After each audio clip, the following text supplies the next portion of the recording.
Welcome everyone back to a very special edition of The Future is Female. I'm your host, Gabrielle Ducharme, joined here as always by my legendary co-host, Nicole Pinter. Guys, we're coming to you live this time from YouTube. This is our first time ever doing this, and we're really, really excited about it. Nicole, how have you been over the last 2 months since we've done an episode? I've been good. I've been chilling. Family's moving, so we're selling a lot of furniture and whatnot. If you need anything, hit me up. But yeah, it's just been chilling, hanging out. How about you, Gabby? I just checked to make sure that our episode works, and I think it totally works. So we're good on that front. I know. And I looked up live viewers, and it says it's me. So it's better than no one. True. It's better than no one, right? I'm tuned into it for sure. So I've been good. I'm in California right now. I'm back home for the summer. Just been enjoying the time off. I definitely felt the tread on the tires when my semester was ending. I definitely felt like the burnout, the exhaustion from being on Zoom for well over a year for all of my classes, pretty much, talking to people through computer screens is not the most ideal. But I certainly, I've had a lot of fun since I've been home. I've had a lot of time to just reflect and think about what I want in my last year of college, things like that. Watched a lot of Olympic trials and a lot of basketball, and I've worked a lot of basketball games because I'm working for the Sparks, obviously, which has been a lot of fun. It's been one of the best experiences of my life. So yeah, all is well, especially in the post-vaccinated life, California reopening. It's been so fun to see the state just kind of coming back to life and people coming back to life, and so much of what made my home so special is now kind of being rejuvenated, which I really love. I really do love. Nicole, what have you been doing? Have you been watching Olympic trials? What have you been up to on the sports end? Obviously watching Olympic trials, swimming, which just ended, track, which still has a week to go. I've watched WNBA when I can. The Sky, we'll get into it. It's been, if Candace Parker isn't on the court, oh boy, it's been rough. But I was about to say, been fun. It's been a lot of this. It's been a lot of up and down and up and down. Yes. Right now we're on an up for precisely. Also go Suns, naturally.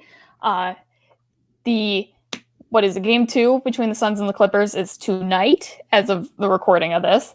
So yeah, a lot of basketball, a lot of trials, and some baseball here and there. Oh, I love it.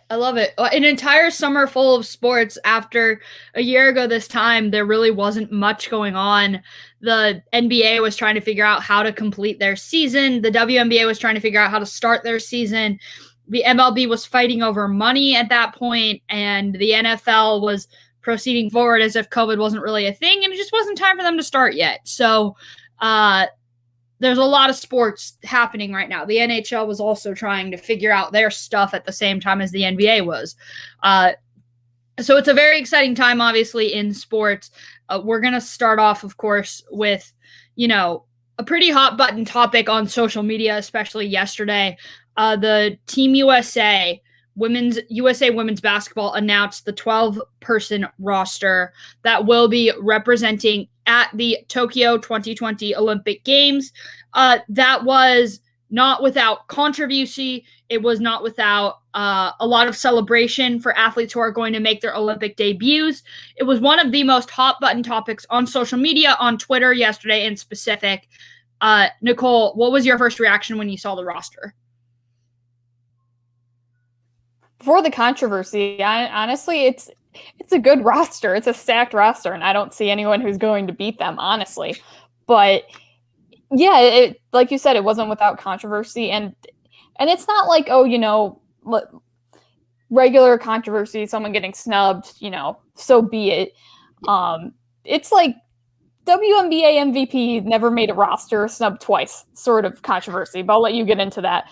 Sue Bird and Brianna and Diana Taurasi, fifth Olympics. That's crazy. Just they've been doing this for 20 years, so that's kind of nuts. Phoenix's own Sky Diggins-Smith, as you said, and yeah, controversy aside, it will be a lot of fun. It will be a lot of fun to watch this team probably dominate.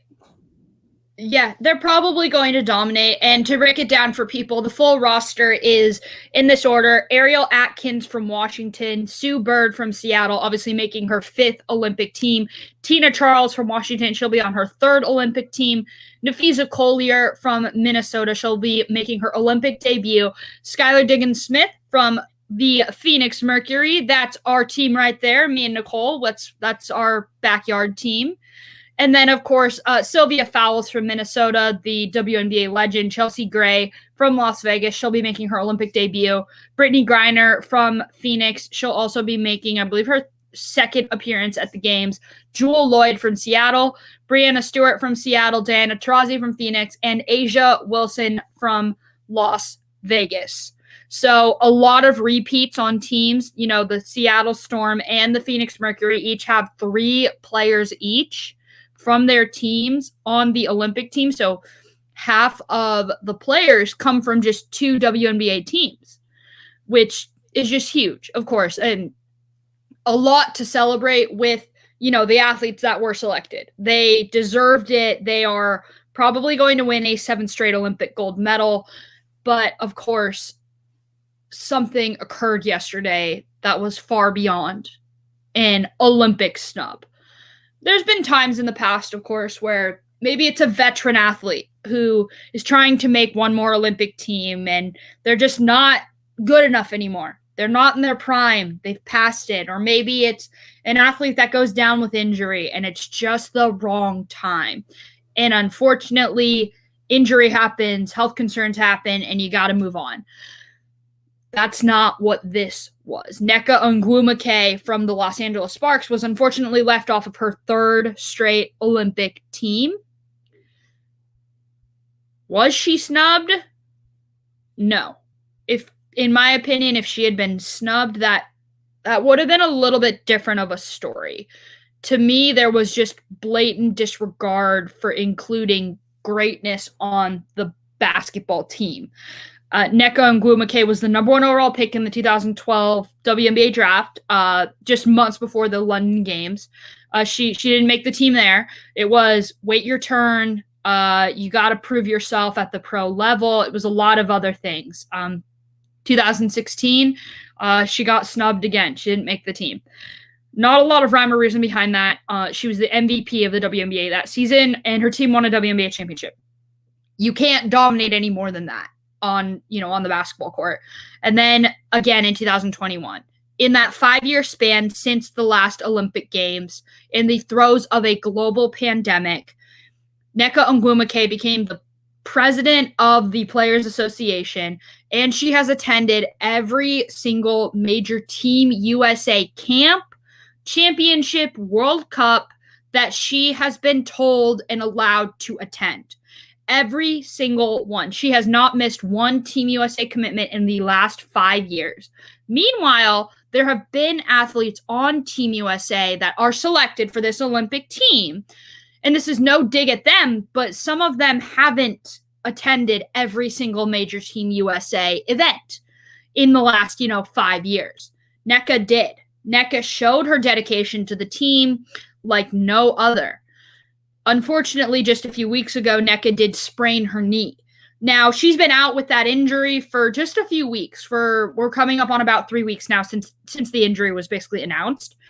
It is expected that she's making a full recovery and that she will be back in time for the Olympic Games. Per all reports on the end of, the LA Sparks, the WNBA, the league, everything like that, she's expected to make a full recovery, with more than enough time before the Tokyo Games begin. So the argument that people are hearing with, she wasn't healthy at the right time, people are struggling to believe that. They're struggling to believe, well, where is that coming from? Why is that considered a valid argument? Because, according to everyone on the WNBA end of things, the people who are literally in control of her health, her safety, all of that, according to Nneka Onwumike herself, according to Shanae, her sister, Olivia, her sister, on social media, everything like that, she's expected to make a full recovery.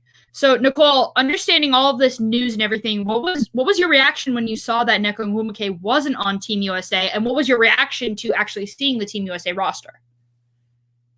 Well, I was surprised because I was looking for her name. As someone who definitely doesn't watch as much WNBA and women's basketball as you do, she was the name I was looking for. And it was just so surprising to not see her there. It didn't really make sense. And yeah, she's like the only WNBA MVP to not make an Olympic roster. She was WNBA MVP in 2016 and didn't make it. And it just, yeah, I don't get it. It feels like an excuse, which again, for the Olympic team, it doesn't, an excuse like that just doesn't seem like it should be real. I mean, regardless, my feelings about the roster is still the same. I think they'll dominate. I think it's still a really good roster. But yeah, when you think about like Sue Bird and Diana Taurasi being there for essentially 20 years, what I've been seeing a lot of people say is like, okay, you know, can you like let everybody else get their turn? The other thing I've seen is like, you know, Collier over Onwumike doesn't really make a lot of sense. Those are kind of the arguments I've been seeing for, you know, like she should be on this roster. So I'm actually curious, what do you think about both of those things actually? I understand why they put Sue and Diana on the team. Like, I understand both sides as to why you would want to put them on the team again, to let them go for that 5th gold medal. But I'm more so in agreement with people who are saying it's time to usher in the next generation. You know, as much as Diana Taurasi is the, you know, greatest player of all time, as much as Sue Bird continues to dominate at, you know, 40 years old, it's time to move on to that next generation. There are so many players in this 144-person league that have just dominated this season, last season in the bubble, and they're waiting their turn. So give it to them. Like, it's time to give it to them. And I understand that as competitors and as individuals, if Sue Bird and Diana Taurasi can still go for it, they should absolutely be going for it. I don't blame them for this at all. I more so blame USA Basketball for wanting to continue to hold on to the past, because I think what you're doing is you're actually hurting the future of your sport by hanging on a little bit too long to the past. I don't think it's going to hurt them in this Olympic Games. I don't think it'll hurt them in the next Olympic Games. But what you're developing is you're developing a culture of athletes coming from certain parts of the sport, athletes who have such a legacy in the sport that's already been cemented because they got their chance at the right time. If you continue going based on what happened in the past and you don't continue to evolve and move forward in the future, eventually that medal streak is going to come to an end. That interest and motivation that athletes like Nneka Onwumike have to make the team, it's going to go away, right? Like, certain athletes are just going to say, I'm just not even going to bother. Why should I bother? One athlete, literally right behind me on this poster right here, there you go. I can't really point to it. It's a Sports Illustrated poster. One of the athletes on the cover of that poster is Candace Parker. Candace Parker also got snubbed from the 2016 Olympic team. It was the year she won the WNBA title, and she was also the WNBA Finals MVP. She got snubbed from the Olympic team that year. And after that, she's just said, I just don't want to be involved with USA Basketball anymore. I'm tired of it. I just don't want to do it anymore. I don't have the mental capacity to do it. I don't have the energy to do it any longer. Now, granted, in 2021, you know, she's like 35 years old. She's injury prone. Probably not the best idea for her long term to try and make another Olympic team, especially given like that 5-week break will probably be invaluable to her body going into like the second half of the WNBA season. But because of the actions of Team USA and because of how they've picked certain players, they're not only taking people like Nneka out of the equation, they also lost Candace Parker. And I think there's a very real chance that athletes coming up through the ranks, athletes at these powerhouse schools right now, like Sedona Prince and Haley Jones and Paige Beckers, as they witness what's going on, they're going to watch out for themselves as well, in the future. I don't think what Team USA is doing will hurt them this year or even in the next Olympic cycle or the one after that. But when you're talking 10, 20 years down the line, you're setting a precedent for how you go about picking your athletes. And you're going to end up hurting a lot of other athletes that deserve to be there. There's always going to be snubs. But the pattern, this isn't snubbing any longer. This is political. This is far more than just, oh, it was either you or the other gal and we just picked the other gal. You don't pick the other gal 3 times in a row over the WNBA MVP, the WNBA champion, and the WNBA Players Association president. That's what they've done now 3 times in a row. It's no longer a snub. It's now political, and clearly you do not want Nneka Ogwumike representing USA basketball at the highest level. Those are my thoughts on it. Nicole, what do you think of everything that's kind of occurred and happened? Yeah, I tend to agree with you on the political part of it, and in what fashion, what form, I truly don't know. But Diana Taurasi and Sue Bird are greats. They're always going to be greats. And like you said, there's a reason they're on the team, right? They're not just there for no reason. They're not washed or anything. They're there for a reason, and that's mostly leadership and the fact that they can still play ball pretty well. But you're right.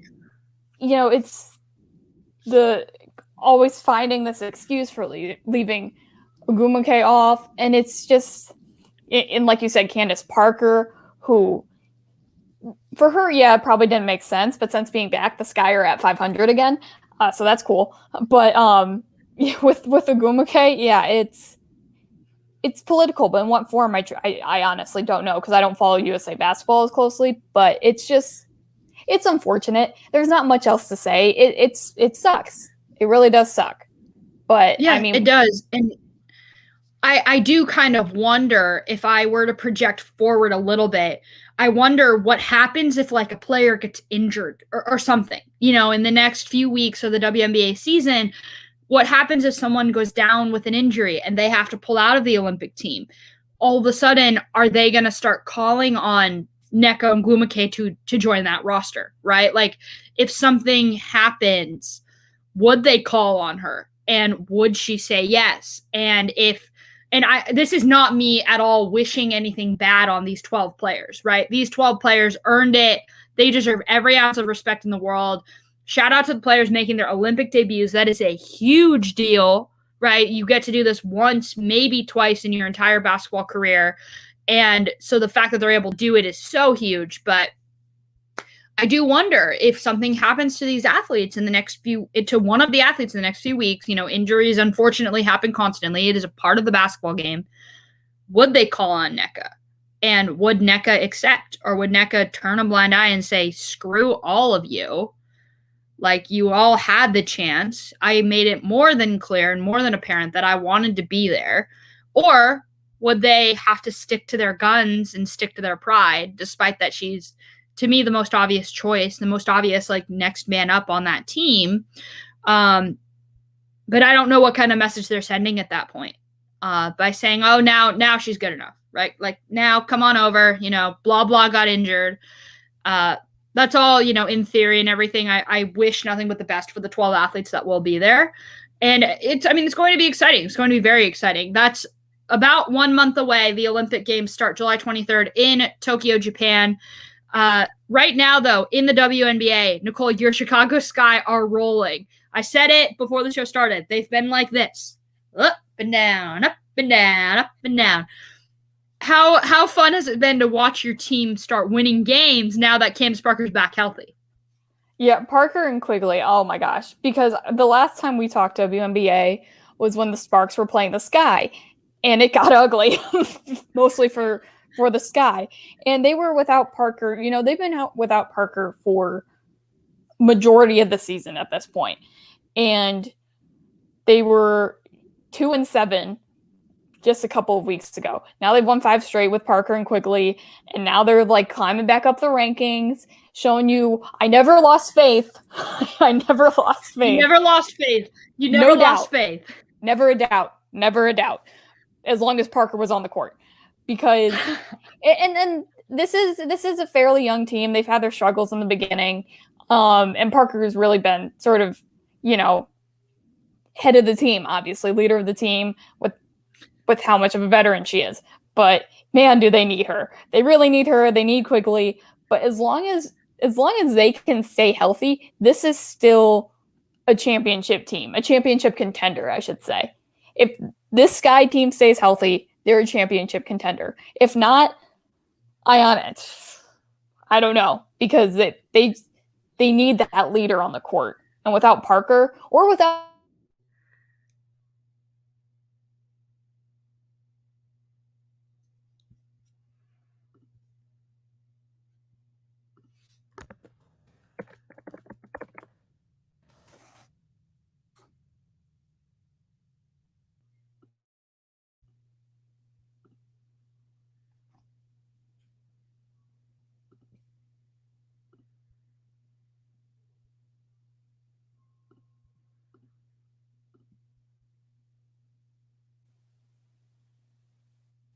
my Wi-Fi just completely lost it.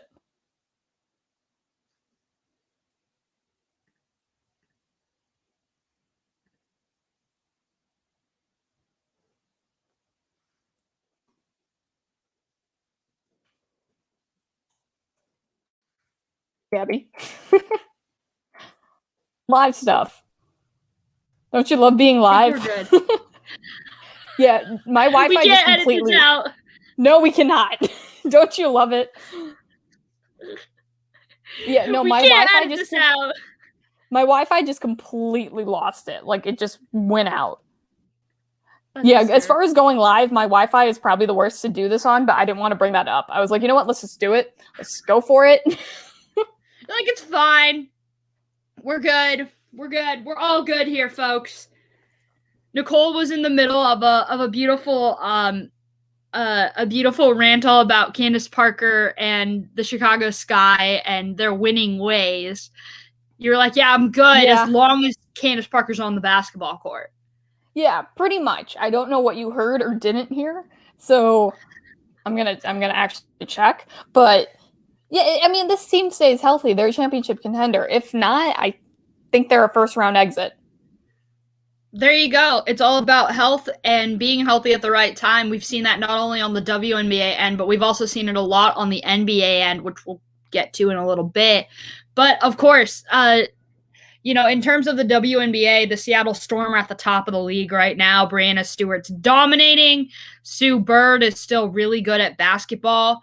And Sue Bird is also the same age as one of her players' moms. Yeah. She came out a few weeks ago.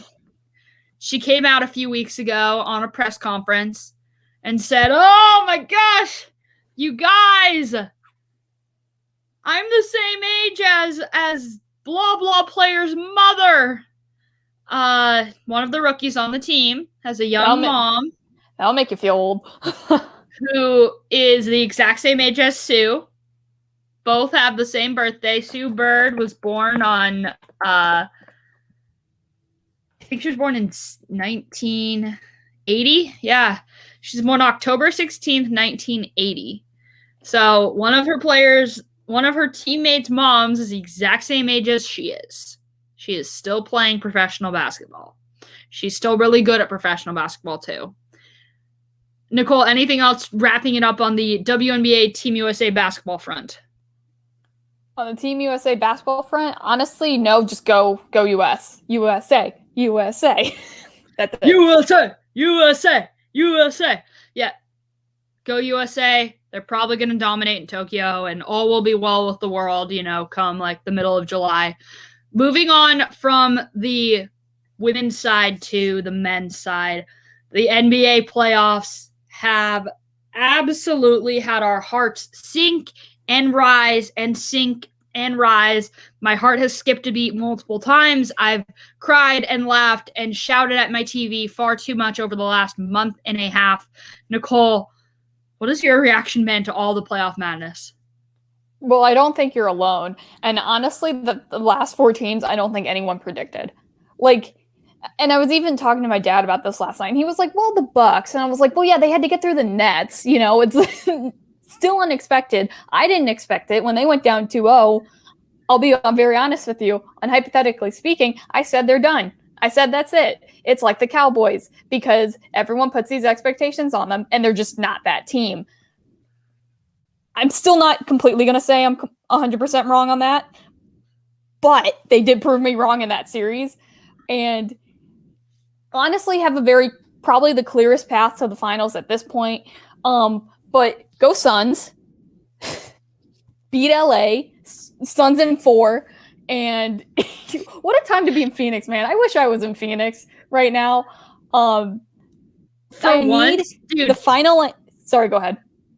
For once, I actually agree with beat LA because I want them to beat the Clippers. I do. Right. I want to see them go to the finals. For once, I actually agree with that statement. Go ahead. But yeah, like, I wish I was in Phoenix because what I want, and honestly, tickets are really expensive, but if I can just try to sit at the very, very top, I need a Bucks Suns final. I need a Bucks Suns final in my life because I want to go so bad.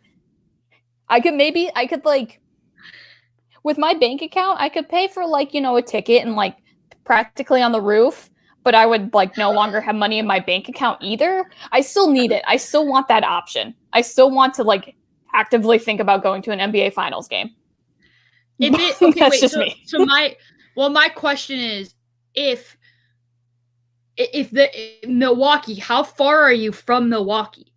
Like an hour. Vernon, in like Chicago. So theoretically, if the Suns were playing in the finals against the Bucks, in theory, you know, take out the fact that tickets cost more than my kidney, and I'm gonna look at tickets right now. Oh yeah, looking at tickets just for like the Eastern Conference Finals, because I've thought about that too. I've thought about that too. Let's go Ticketmaster. Like being able to just go to the Bucks game. I've heard from games all the time. I've heard from some people that like the Phoenix Suns tickets aren't like horrendous. Like you're talking maybe $200. Still expensive.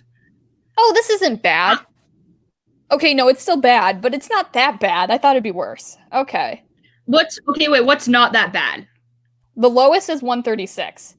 See, that's not bad because I was expecting like 250. So now that's not bad. That's where I'd be sitting, but at least you'd be in the building, right? I'm highly considering it. I wouldn't have a lot of money left to do anything, but it'd be really cool. Or do I save and hope that they make the finals? This is tough. Do you risk it? Like, that's the big question. You basically are risking it, right? Like, well, and even so, I think, and we'll get into it because we'll talk about Suns Clippers first, but like, I think they're gonna be in the finals. I think they beat the Hawks, so I could see Bucks Suns or Bucks Clippers. So it's not a total loss if it's not the Suns, but I think it will be. I definitely think like if you're betting on the two series, whether the Bucks will come out of the East or the Suns will come out of the West, I think the Bucks have a better chance of coming out of the East. I do. Yeah. As much as I love Trae Young and the Atlanta Hawks, what the Philadelphia 76ers did was just horrendous, and they shouldn't have made it out of that series, but they did. I think more so because the Sixers don't know how to close out basketball games, and the Hawks, in every right of their own, capitalized on that and took advantage of it. But I think that the Bucks have a better chance of coming out of the East than the Suns do coming out of the West, just based on what the Clippers have done throughout the postseason. Speaking of Bucks versus Hawks and Suns versus Clippers, Nicole, one series has started. The other series actually hasn't started yet because it went 7 games in the East. which matchup are you more excited for? Suns Clippers, and part of it is featuring my dog. Part of it is, it's the Suns. They haven't been here in so long. Clippers have never made it out of round 2. There's just on both sides, right? And I mean, you could say this for the Eastern Conference Finals too, because we're going to see like a first-time champion regardless, or it's been a while. Personally, for me, it's the Suns and Clippers. Hopefully, Chris Paul comes back. Obviously, Phoenix would be so cool to be in, come August, if God willing they win it all. It's our city. It's our city for school. So that's where my interest lies. I mean, so for me personally, here's the crazy part. I'm actually going to Phoenix in just a few weeks for a bridal shower for like a family member. Ooh. I'm going to be in Phoenix when the NBA finals are happening. So I spoke to my mom and I was like, because my birthday's at the end of July. So I asked her, I was like, what are the chances, birthday gift, a little early, going to an NBA finals game? She told me, she's like, probably not. She said, but talk to me when they get there.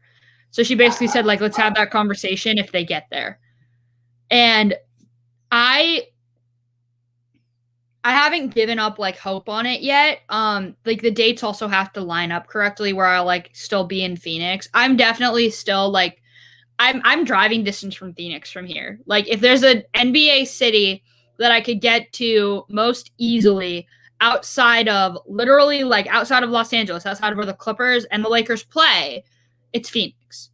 It's definitely Phoenix. I am closer to Phoenix than I am to the other 2 NBA teams in my state, than I am to Golden State and Sacramento, which is insane to think about, but it's true. I'm like 300 some odd miles from Phoenix, and I'm about 400 some odd miles from Northern California. So in theory, I could totally do it, right? Like I have friends in Phoenix. I have family in Phoenix I could stay with. I could totally do it. The price of the tickets, we'll see. I don't know if I want to break my entire bank account on that. So it's more so of a we'll see thing. I'm definitely most excited as well for the Clippers versus Suns series. If the Clippers made it to the NBA Finals, I don't know if I would want to go to that game as badly as I'd want to go to a Suns NBA Finals game. Because I like the Suns more than I like the Clippers because I am in Phoenix for like 9 months out of the year, right? You used to live there. I live like 6 blocks from the arena, right? I live like a 20-minute block from the arena. I pass by the arena when I go to the grocery store like every week, when I go to like Fry's or whatever. So like, I feel like my heart would more so want the Suns to make it because I'd want to see that. I'd want to see that greatness on display, basically, is what I'm basically getting at. Conveniently leaves out that you're a Lakers fan, but that's okay. But yeah, with the Suns and Clippers, let's go into that because the Suns won game 1 without Chris Paul. They're likely without Chris Paul for game 2, as he's still on the COVID protocol, which is hopefully less so because I believe he's vaccinated. But yeah, game 1, Devin Booker puts up 40 points, 11 assists, 13 rebounds in 44 minutes, and he's getting very gracious comparisons, which we'll go into, and he's just been spectacular. He's been spectacular this whole playoffs. And even more so, I want to talk also about the Suns, their playoff series too, before I give you the floor, because so they have the first series against the Lakers. They're home and then they're in Staples Center. And then the Nuggets, they're mostly home and they go to Denver only twice, right? And then they're back in Staples Center and then at home. So this has been like a very convenient series for the Suns, right? Or a convenient playoff run because they really traveling. It's all been familiar. And, I don't know if anyone's, I feel like I'm the first person bringing this up, but like traveling has been very convenient for the Suns, which plays into their favor immensely. It does. And that's something that I really hadn't thought about. The fact that they're just going back to Staples Center. It's like an hour plane ride. No time zone change. No no back-to-backs. They're young, so they don't need a lot of rest outside of like Chris Paul. Paul's not even playing right now, so he's getting time to rest that shoulder of his that he hurt. If they can even just like at worst they split the first 2 games without him, I think that's best case scenario if you're the Phoenix Suns. Like, that's worst case scenario, right? Best case scenario is you go up 2-0 and Paul returns to a team that has every bit of momentum going for them. You win in 5. Like, as much respect as I have for the Clippers and what they've been able to do throughout the postseason, I don't think they can get away with that against the Phoenix Suns. I think the Suns are too dominant. I think Devin Booker is way too talented. I think Chris Paul is way too motivated to get past his old team that he could never get over the hump. And I don't see the Suns squandering a lead like that, like other teams did against the LA Clippers. I don't know, Nicole, what are your thoughts on, because the traveling thing is very interesting, and I don't think I've heard anyone talk about that. The dynamic of only having to go to Staples Center. You've already been there before. There's no time zone difference. It's kind of the perfect recipe when you're talking about having to play on the road in the NBA playoffs. Yeah, exactly. And I think their play has kind of shown that effect, how good of an effect it's had of the traveling not really being an issue at all. I mean, Denver's the furthest they've traveled, and even then that's what, hour and a half-ish plane ride, 2 hour. And traveling's been easy. Change either. Not much time change, if at all. I honestly don't know. But yeah, I think with the Suns, as far as if they were to go up 2-0, I wouldn't call it over. I sort of, well, do I? As far as, because the Clippers have come back from down 2-0, twice now? And yeah, they would definitely have a harder time against the Suns. I agree with that. But I think the Suns would win in 6, if I had to guess. But yeah, if Chris Paul comes back and they're up 2-0, this is a series that will feel like it's over if the Clippers don't win a home game. Yeah, so I think that's an interesting point. I think that the Clippers will come back today and win. And then I think Chris Paul will be back at latest by game number 4. I think the Clippers might take the next 2 games. They'll take this one in Phoenix, and they'll take the next one at home. And then Chris Paul will come back, and the Suns, I think, might be able to win the next 3 games.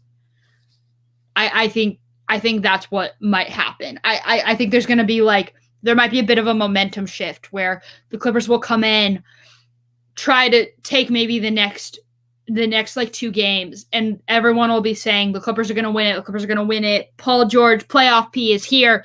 And then Chris Paul is going to be like, hi, I'm still here. I'm not injured. I'm just out on COVID protocol. What's up, y'all? I'm still here. I'm back. This is why I should have been MVP. And then he's going to take them to victory. I think that's really what's going to happen. I think Chris Paul is going to slowly but surely slip in people's minds a little bit, especially if the Clippers start winning in this series.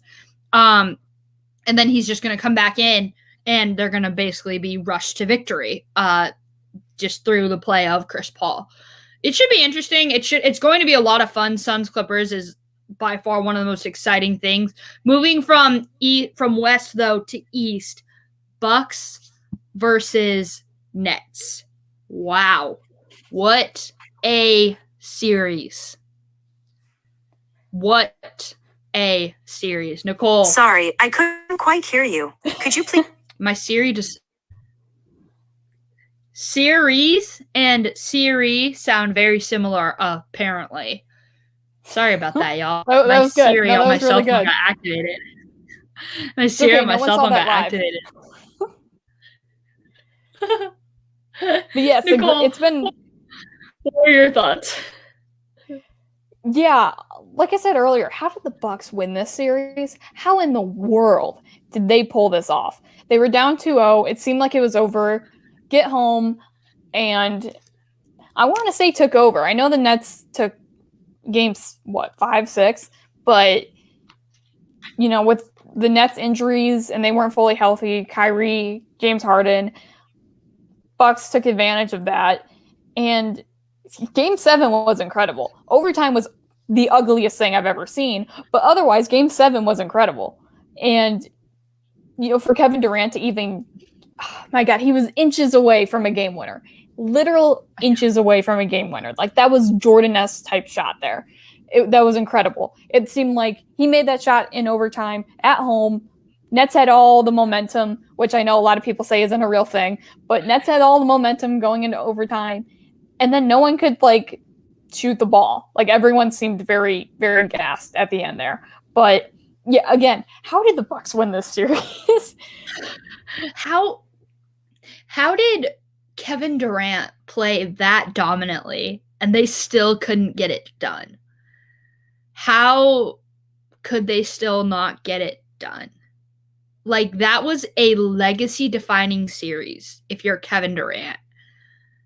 You go for 48 points in 48 minutes in Game 5 when they won. The series was tied at that point, 2-2. They were in Brooklyn. That was a series-defining, legacy-sealing game right there. And they still couldn't get it done. Like, they still found a way to lose the series at that point. I don't know if the Bucks won the series or if the Nets lost the series. I don't know which they did, because I would argue That's fair. I would argue if the Bucks lost the series, or if the Bucks won the series, Giannis would have shot better. Chris Middleton wouldn't have had to play as dominantly as he did. If the Nets had lost the series, which is, I think, what actually occurred. I think the Nets lost this series. James Harden, would have been, fully healthy, obviously. Even if they didn't have Kyrie, I think with a healthy James Harden, they would have won the series in 6 games. I think what happened as well was Steve Nash, I think, made some coaching errors. I don't know if he should have played KD all 48 minutes of game number 5. You have to kind of be that voice of reason in the player's head to say, we need you for the next game. And I know they needed every ounce of what KD gave in game 5, but the fact of the matter was that game in particular, I think, made KD just so shot for game 6. Because what they probably should have done is they should have closed it out at game 6. You gave the Bucks life and you gave them hope at home. Because I don't think Giannis played good enough for the Bucks to win. So I kind of think that the Nets lost this series. And the Bucks might have just punched their ticket to the NBA Finals because they're going up against a Hawks team that I would argue might be lightning in a bottle right now. And I don't know if they're consistently going to be able to sustain this kind of greatness that they're sustaining right now under Trae Young. Yeah, and they're also injured, right? So it's going to be mostly Trae Young that kind of has to put the team on its back. But to your point, Giannis did put up 40. Now, but the thing about the Nets losing the series, though, and where I agree with you, is it was really just him and Chris Middleton. Brook Lopez put up 19. He only had 1 assist and 8 rebounds, though. Drew Holiday was nowhere to be found, right? So it was just, it felt like it was just Giannis and Middleton putting up pretty good performances, right? I mean, Giannis putting up 40 isn't just pretty good, but everywhere else, it was okay, solid game. It's solid regular season game from everyone, but it was the playoffs and they won in overtime. So I do agree with you that the Nets lost this series. And I think a lot of that is injury. And I think if they were, now, Bucks still won this series. I don't want to go too far down the injury road because of LeBron James's rant, which, thanks Dr. James, because if he were, sorry, Gabby, I'm going to do this real quick. If he were still in the series, we wouldn't be hearing a word from him about injury having an effect. It's only because it happened to him. I'm sorry. But to his point. I mean, I struggle to disagree with you. I genuinely do struggle to disagree with you on that point. He probably wouldn't be spouting his mouth off if he was in the Western Conference Finals right now. He'd probably be saying, no, you need to suck it up and take care of your body. Yeah, and if AD was healthy, he wouldn't be talking about injuries. Sorry, you can't see your favorite player or whatnot.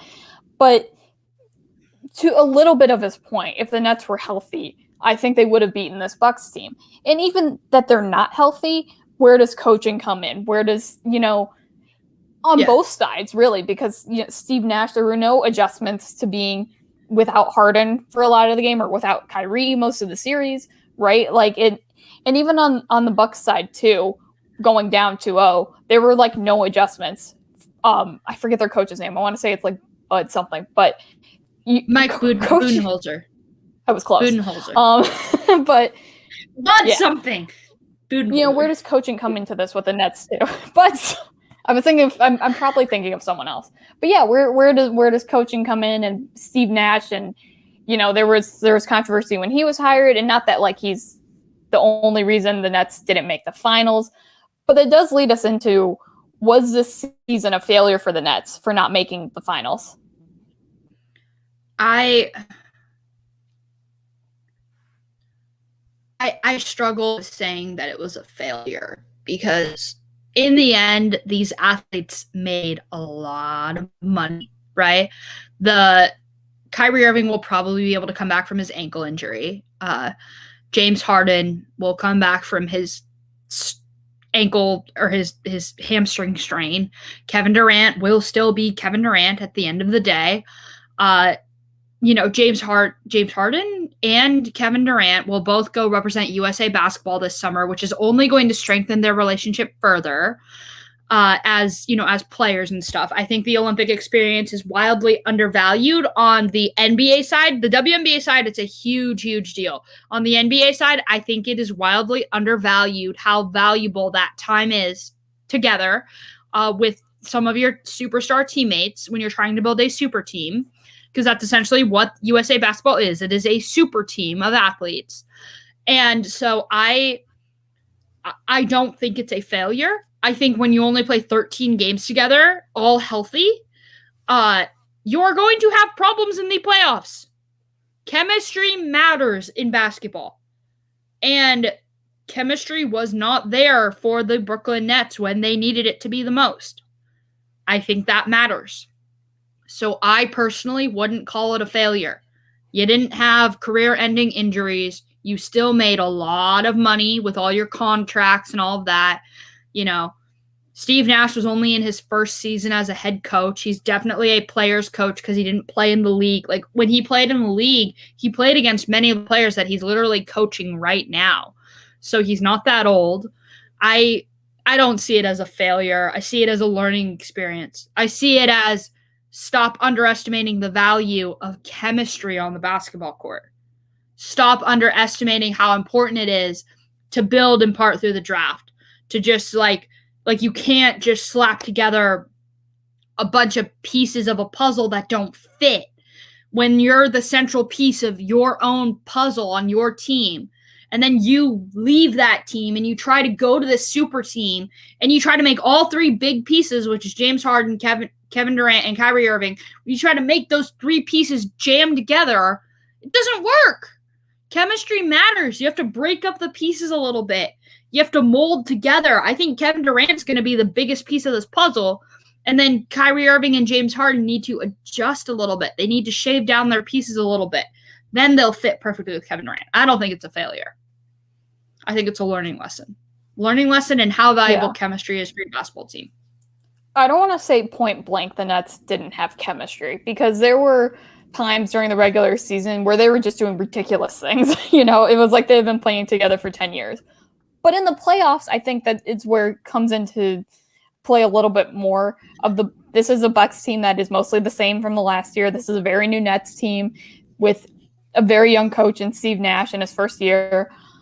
I think that's where your chemistry point comes into play for me, is that the Bucks, the deeper they got into the playoffs, how long they had been playing together, and like you said, 13 games together came more into play. It mattered more.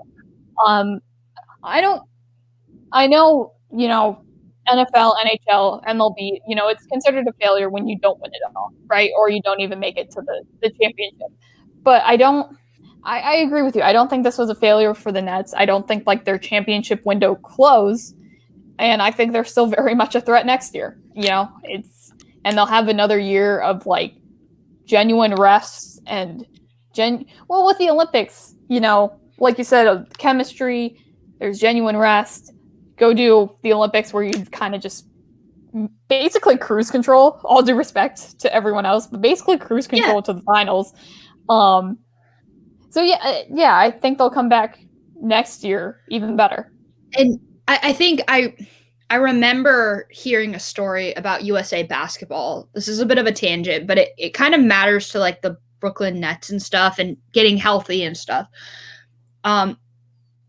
I think it was Kobe Bryant who told this story. I don't remember exactly who told it, but who told it doesn't really matter. It's the message behind the story. It's players will go out in the summertime and play basketball. They'll play 5-on-5. They'll play in the Drew League. They'll do all kinds of things. They'll do charity events where they're playing basketball a lot. They'll train all summer, things like that. And they won't be surrounded by the same level of trainers and access to the same resources that they have on their NBA team.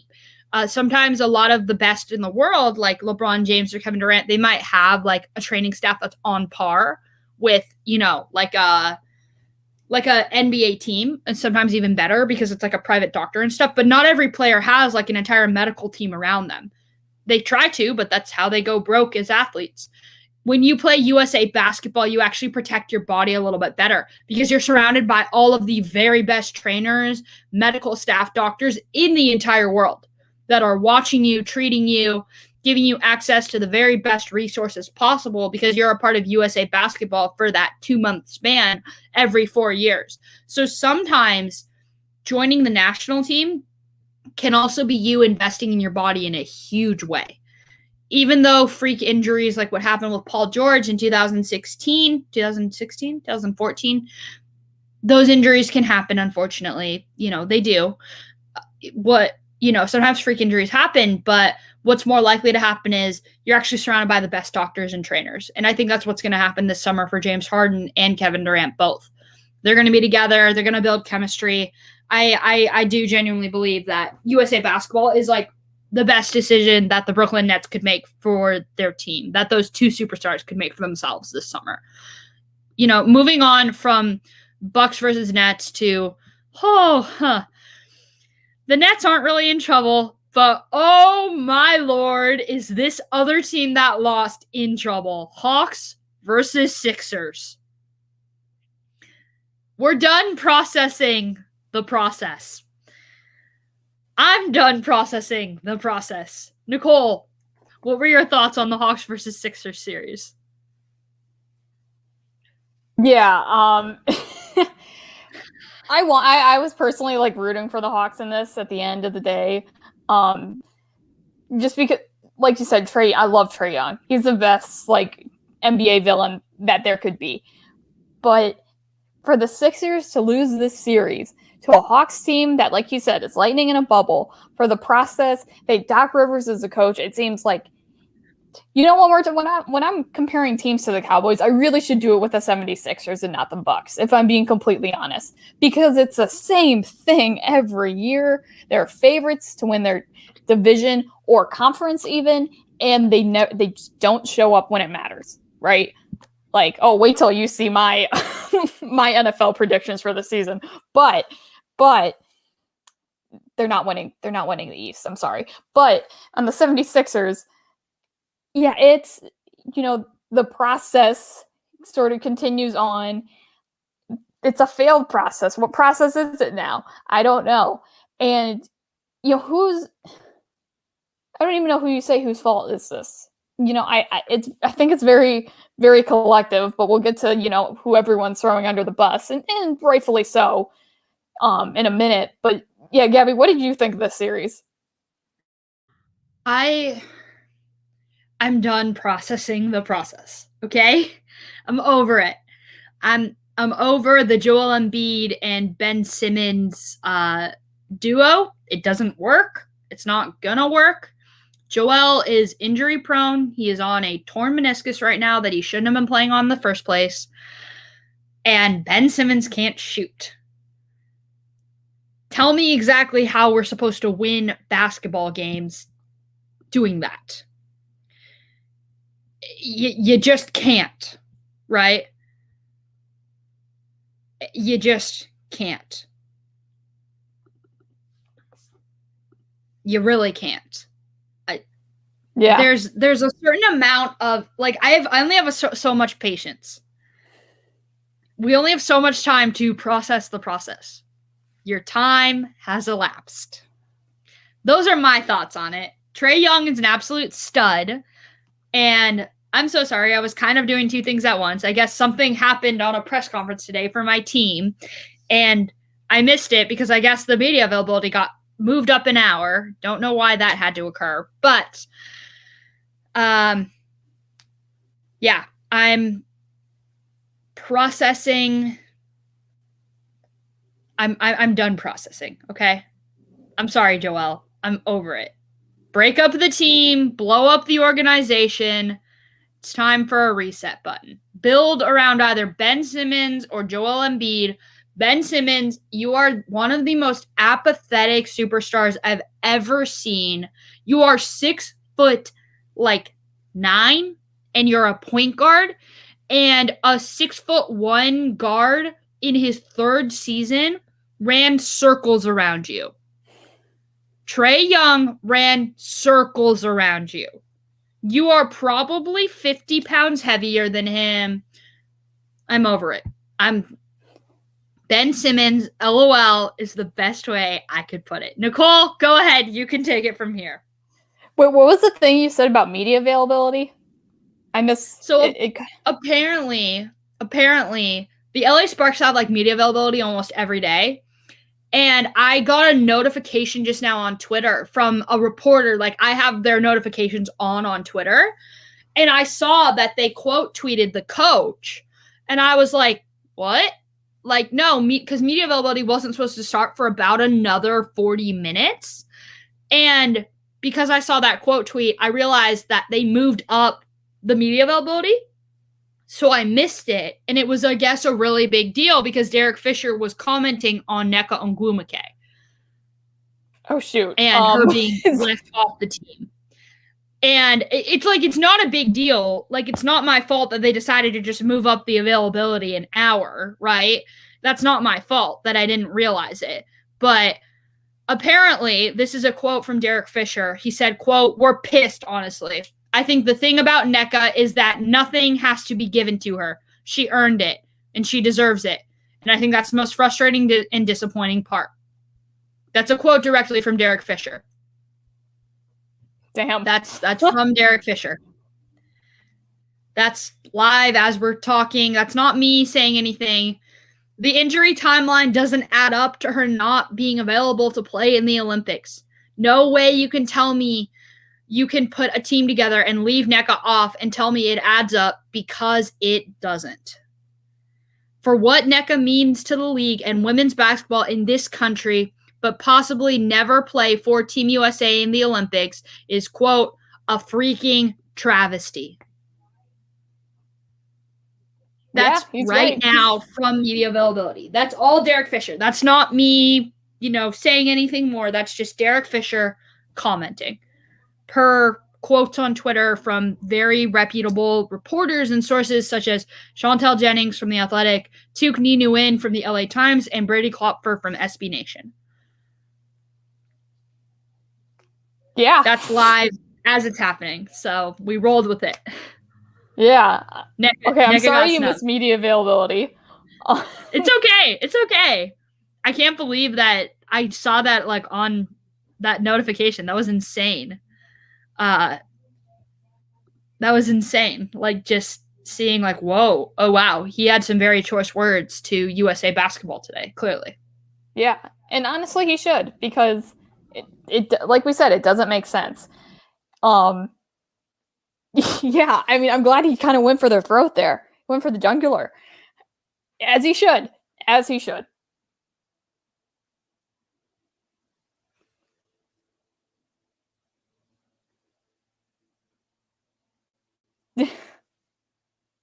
I just like messaged my boss. I was like, I got the notification from like the reporter or whatever, and I was like, what?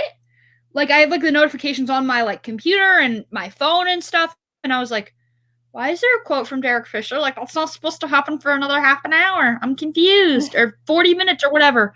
It's okay, though. It's okay. Back to, of course, what we were talking about with the NBA. We can tell. Clearly, Derek Fisher ain't too happy. I'm not too happy about Ben Simmons. Nicole, your thoughts on Ben Simmons? Yeah, so he had 5 points and 4 shots. As I said, LOL. And he also just didn't shoot the ball, right? Like I said, 4 shots. The other 3 games before this one, he didn't take a shot. And it's just, I don't understand. Listen, I understand the athlete psyche, but not the professional athlete psyche. And I don't know what he's scared of, why he won't shoot. Obviously, him and Embiid just kind of don't get along. And I agree with you, blow the organization up. But as far as who's at fault, I don't exactly like Doc Rivers just not taking responsibility. You're the coach. You still have to take responsibility. I think everyone's messing up here. And honestly, if Rivers is gone after a year, it's because of what he said in the press conference, if I'm being completely honest. And you don't just throw your players under the bus. Is he the reason they lost the series? Not solely. I think he's a very big part of it, but he's not the one thing that lost them the series. Simmons didn't lose this series for the Sixers. Rivers lost it, Simmons lost it, Embiid lost it. They all lost the series. And this seems like very simple team, things you learn when you're in elementary school. But yeah, I don't care what level you're at. You don't throw your players under the bus like that. If you're asked about Simmons not taking shots, you try to be as vague as you can and say hey, I don't know what's going on. I'll talk to him. We're going to work this out and we're going to come back better than ever next year. And that's not what happened. And I have a problem with that. Yeah, do you have a problem with the fact that he didn't take responsibility for his team? Yeah, he didn't take responsibility for his team. People hold a lot of coaches accountable for when they mess up, but I think the media has been pretty forgiving of Doc Rivers. Outside of the 2008 Celtics team and the 2010 team that made the NBA Finals, when has he made a major dent in the playoffs? Did he ever make a dent with the Clippers?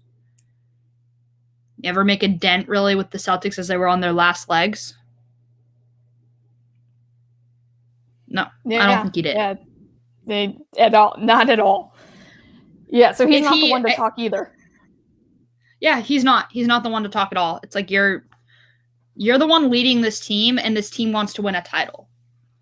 And you got knocked out in the second round because of a 22-year-old, who dominated on the basketball court.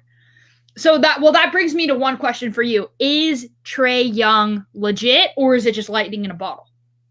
He's legit. He's here to stay, as far as I'm concerned. Yeah. I agree with you. I think he is literally a better version of Allen Iverson that can shoot and knows how to score the basketball. Trae Young is here to stay. The process is not. We're moving on from teams that are still playing to teams that want to get there one day. The NBA draft lottery is, I believe it's tonight. Am I wrong? The draft lottery is literally tonight. NBA playoffs are still going on. Draft lottery is tonight. Nicole, break it down for us. What do you think is going to occur in the NBA draft lottery? Oh, man, I have no idea. But here are the odds, or the top 5 odds at least. Rockets have the best odds to get the number 1 pick. Pistons at 2. The Magic at 3. OKC at 4, who have 38 picks over the next however many drafts. And then the Cavs at 5. My Bulls are down at 7 or 8. If it is for the Bulls, if it's a pick outside the top 4, it goes to the Magic. If it is a pick inside the top 4, they get it. That was the agreement with Vucevic, if I say his name right, on that trade.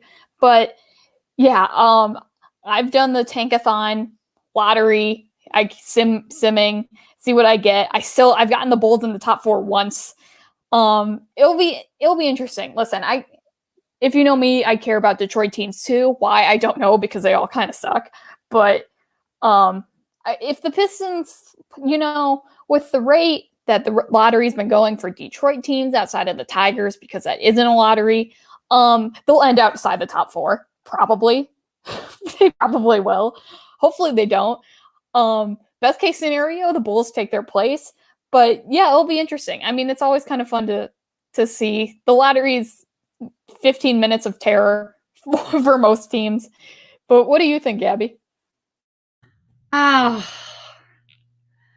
I laugh at the fact that the Cavaliers are back in the lottery again. The Detroit Pistons are. I want them to be good, because I think it's fun to have Detroit basketball be really, really good.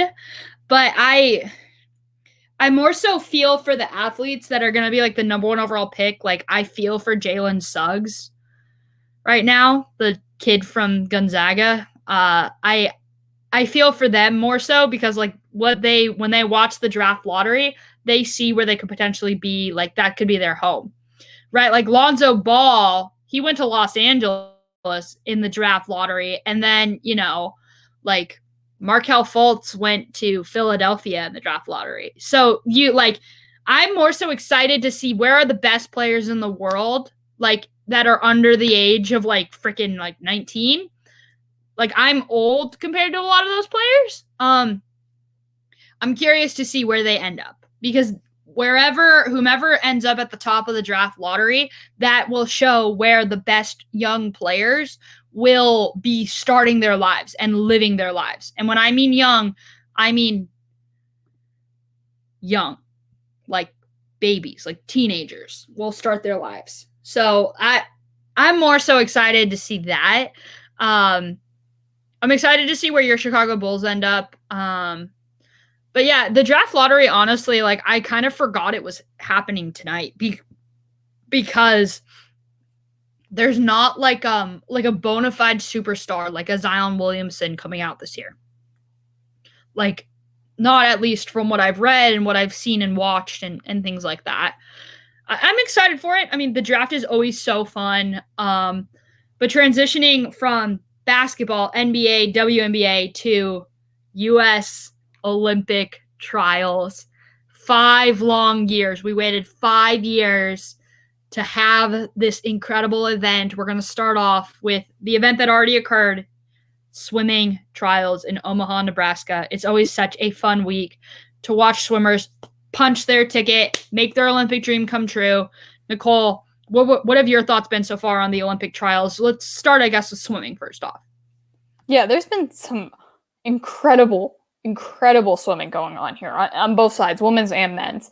Yeah, it was just really fun to watch. And especially without, 5 years without it. Only have to wait 3 this time. But Katie Ledecky dominated. She's going in the 200, the 400, the 800, and the 1500. She won all of those. It wasn't like she was second. So it's just so incredible to see. One thing we do have Ledecky mentioned here. The other thing I want to point out is Simone Manuel made it in the 50 free, 24:29. Last day, last event. She was having a very rough week. Wasn't even in the top 8 in the 100 free, which is her other usual event.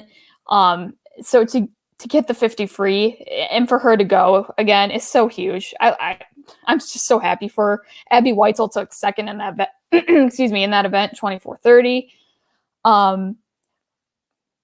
Yeah, I mean, Annie Laser in the 200 breaststroke, and she had a very tough road, as a lot of people did. Reagan Smith in a couple of events. Tori Husk. There were a lot of records had here on the Sun Devil side, outside of Allison Schmidt, who we'll get to. Haley Flickinger made it in the 200 fly in 205.85. Again, it's just a lot of fast swimming. It was so good to have it back. I went to Omaha in 2016, and it is just such an amazing environment. It is just, I wasn't swimming. I was just there watching. But it is just such an amazing environment. And I also want to say, too, like, seeing on the swimming side of it, seeing girls like you've swam against in trials, it's both gratifying and also like, oh man, but it's really cool. And I'm really happy for everyone.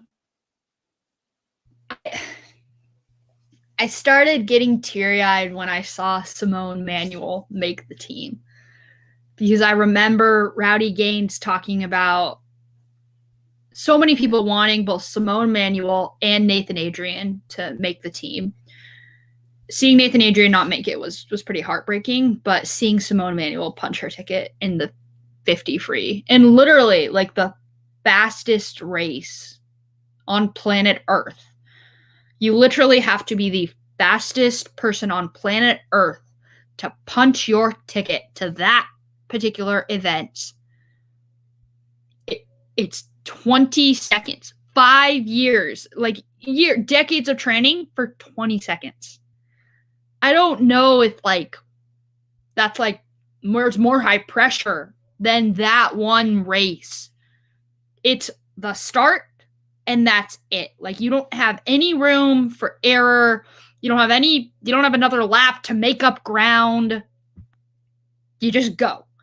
And so seeing Simone Manuel make it was so much fun. I saw one gal who actually graduated from ASU like just a few weeks ago. I saw her post on Instagram that she was working at Olympic trials. And I was like, what? How? I think her name's Kirsten Taylor or something like that. She's going to work at Harvard next year. But when I saw that she was at Olympic trials, I was so over the moon excited. I was like, oh my God. I was like, that's amazing. Let me be you one day, girl.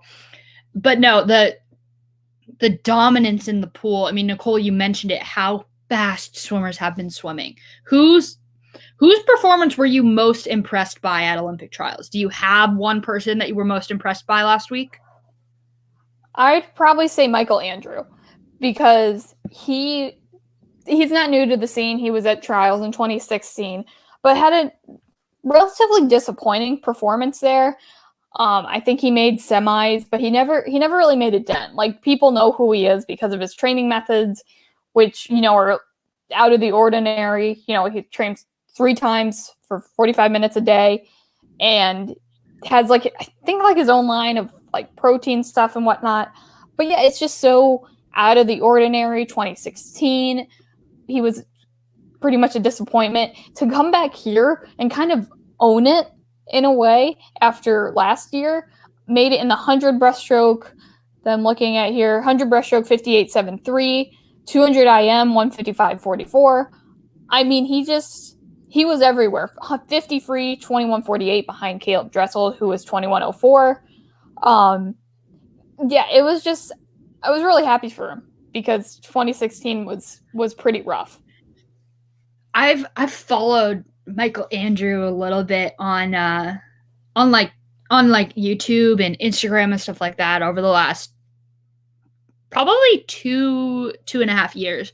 He moved from he was living in Kansas for most of his life. Then his family moved out to San Diego. So literally right in my area. And he like his training methods, I literally saw he did a Q&A last night on Instagram. And his training methods are swim for maybe 45 minutes at a time, like you were saying, and then go surfing. And surfing is his cross training. That's why he moved to the West Coast. He doesn't do dry land and weight training. He does swimming and he surfs a lot. And his style is the ultra short race pace tempo training. USRPT is what it's called. It's been utilized a little bit by people, but it's so interesting. If he can win medals off of that style of training, what's that going to do for the sport long term? How is that going to change the way in which people train? Because I've seen a lot of athletes actually call him out for it. And they say, my journey, my training was forged in the battlegrounds of the grit and grind of long training, of 10,000 plus yards per practice, of burning 12,000 plus calories a day. That's where I was forged. I don't know. I feel like the sport of swimming has always been rooted in this grind mentality. Go, go, go, twice a day for 3 hours each session.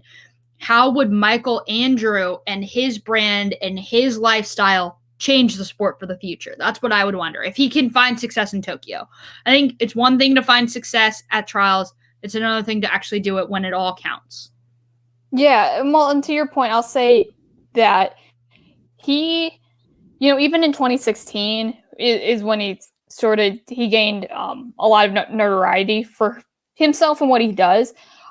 It was within that year because he's popped up at meets I've been at. So I've seen his stroke in person. I'll get to that in a second. But my coaches utilized ultra short race pace training. At the first club I went to, the second club not as much, but it's already taken the sport by storm. As far as how many people use it, I don't know. I think most coaches will tell you that's something only he can do. That's something, it works for him. That's great. It's not going to work for the masses. Right. As I think what a lot of coaches would tell you. But I'm really glad it works for him because he's really fast. But yeah, as far as taking over the sport, if it were to, I think that'd be many, many years down the line. I don't think you're going to find a lot of teams, especially coaches, right? Because I don't think coaches, especially at the club level, college is even harder, who are going to want to do 3 times a day at 45 minutes, right? Because depending on your age and your level, that's not going to cut it for you. You do need the yardage when you're younger. The older you get, it's not as important. But when you're younger, because you're still kind of middle ground. You need the yardage, or you need substantial yardage. You don't need garbage yards. You need substantial yardage the older you get. Well, so my question to you, because you were a much higher level swimmer than I was. When I was growing up, I was just doing summer league swim teams every year. It was for fun. It was a great community. It was a great environment. Now I coach the sport, at this lower summer league level. So I'm not as in tune with all of the ins and outs of training and stuff. But one thing I know for sure is that when you're younger, you have to build up your stamina.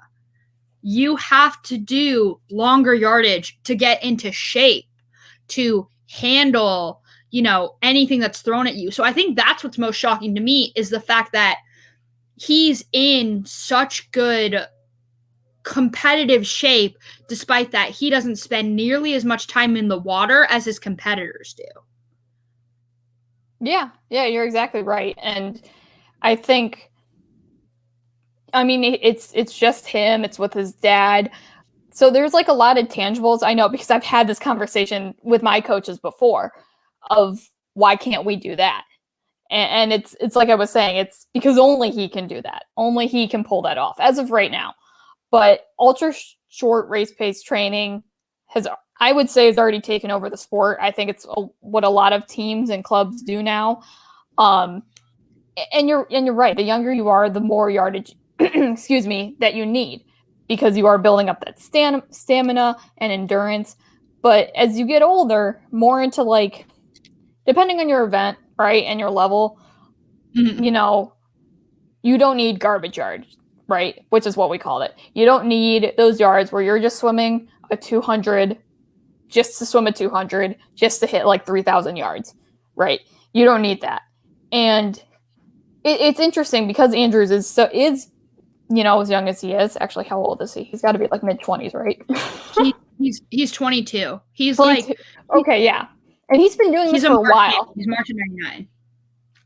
Okay. So he went pro at 14. He signed. So what happened was he broke a bunch of junior national championship records when he was a teenager, went pro at 14, signed with Adidas. That was his swimming brand or whatever.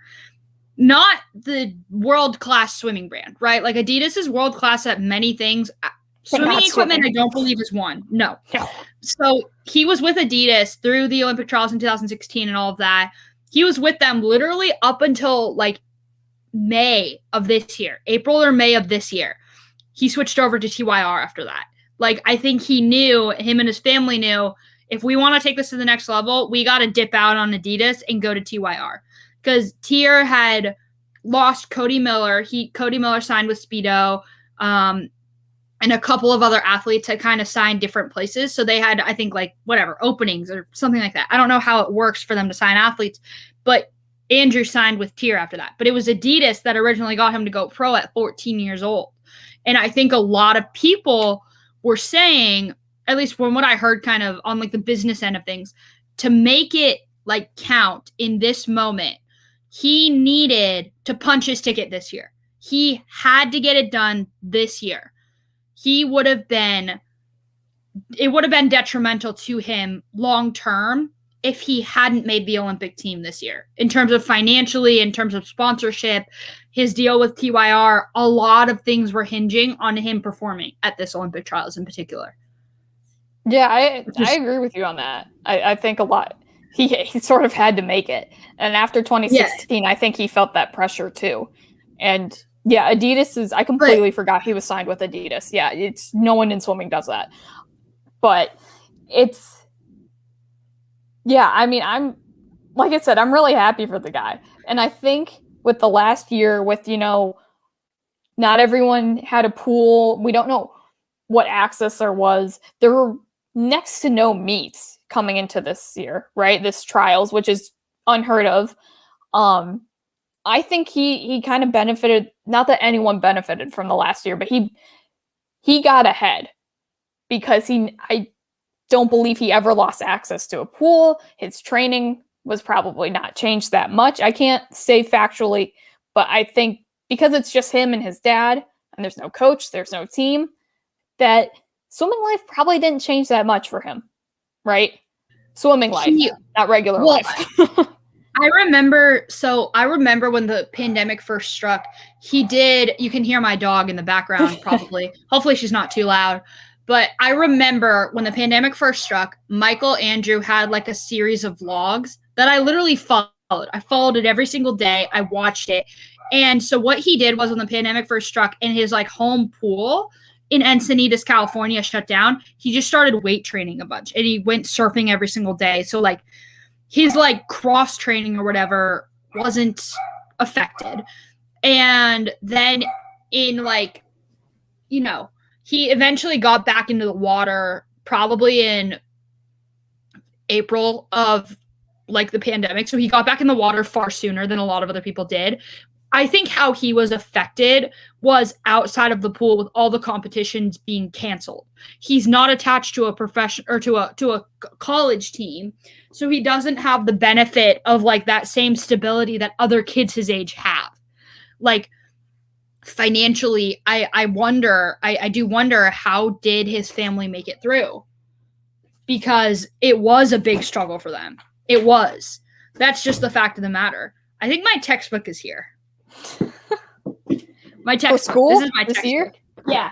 For like it's for next year.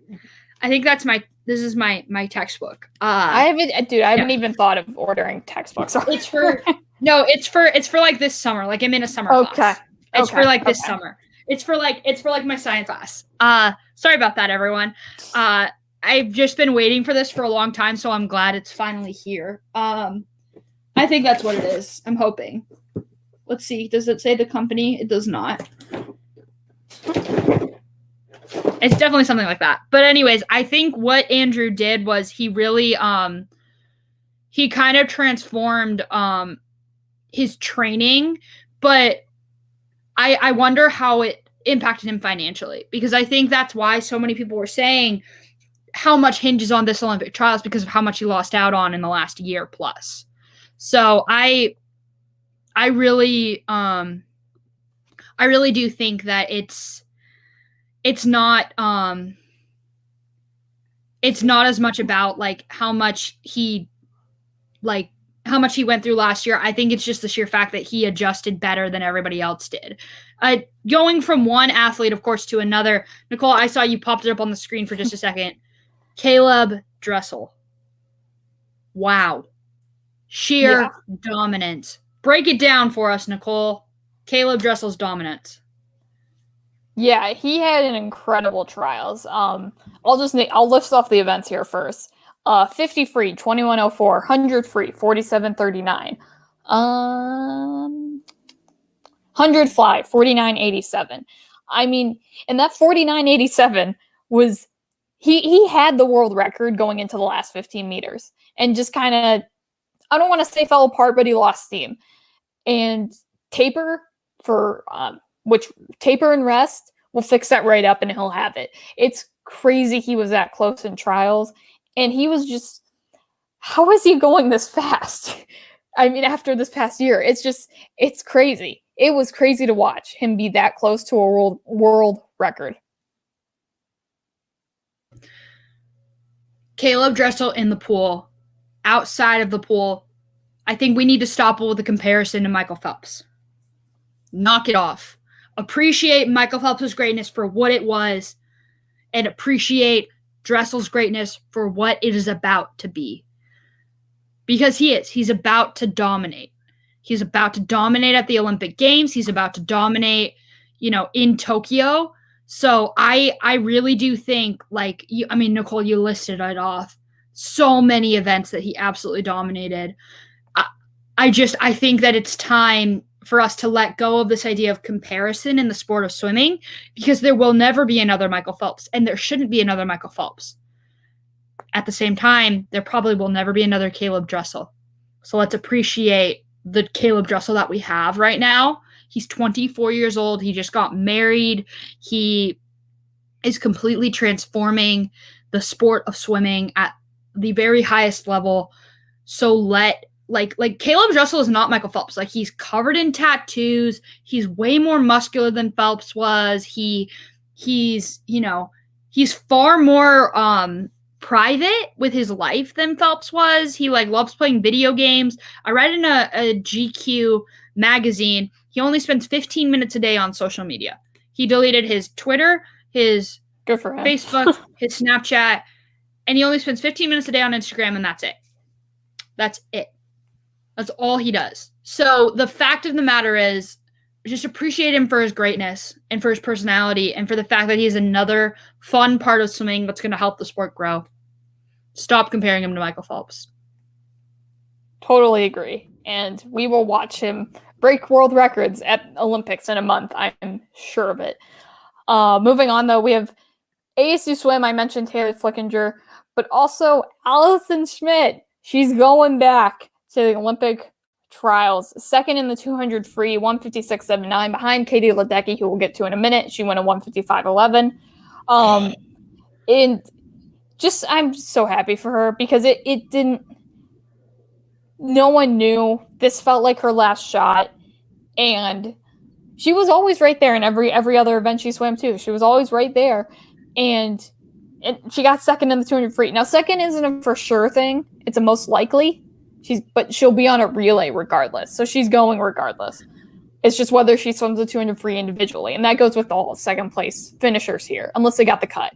But yeah, I don't know what else to say. I'm just really happy for her. I spoke to Allison Schmidt several months ago about one of our faves who was also at trials. We'll probably get to her in a second, Nora Dulesky. As far as I know, I don't think Nora made the Olympic team, but she was at the Olympic trials for the second time, which is a huge, huge deal. But when I spoke to Allison back then, she was getting ready to go to Budapest, Hungary for the International Swimming League, league. They were competing in Hungary for 6 weeks. It was 5:30, maybe 6:30 in the morning on a Saturday. She woke up early to do an interview with me about Nora Dulesky for a story I was doing. And that's Allison. I asked Nora about it after the fact. I said she went through all of this trouble. She was literally getting ready to leave for the airport, and she made the time. I said, is that normal? She said, 100%. That's Allison. That's just what Allison does with her life, with the people around her. Because I said, she didn't owe me anything, right? I'm not that big of a deal. I'm not NBC. I'm not ESPN. And she made the time. And that's just who she is. So the fact that Schmidt would go out of her way to just help me personally, of course I was rooting for her like no other when the Olympic Games, when the Olympic trials happened. And when she punched her ticket, I don't know, Nicole, I don't know if you saw this online, but Schmidt posted on her Instagram story a photo of her and Boomer Phelps after 2016 Olympic trials, and then her and Boomer Phelps after 2021 Olympic trials. It was the cutest thing I've ever seen. It was from Nicole Phelps, posted it on her Instagram. It was by far the cutest thing I've ever seen. It went from Boomer Phelps being 8 weeks old to being like 5 years old or something, whatever in the last 5 years. It's incredible. It's absolutely incredible. I am so happy for her. I know she's so my question is, does she have a chance at winning a medal if she gets to go individually to Tokyo? Individually? I think yes. I think almost every event, almost every American will have a chance to medal. Personally, I really don't know the field going into this Olympics. I don't know what every other country's Olympic trials is. The only threat I can think about outside of the U.S. is Maggie McNeil from Canada. She's a University of Michigan swimmer. She'll probably take the 100 fly, but outside of that, I think it's in the 50. She might take the 50 too, honestly. But outside of that, I think, yeah, she absolutely has a shot.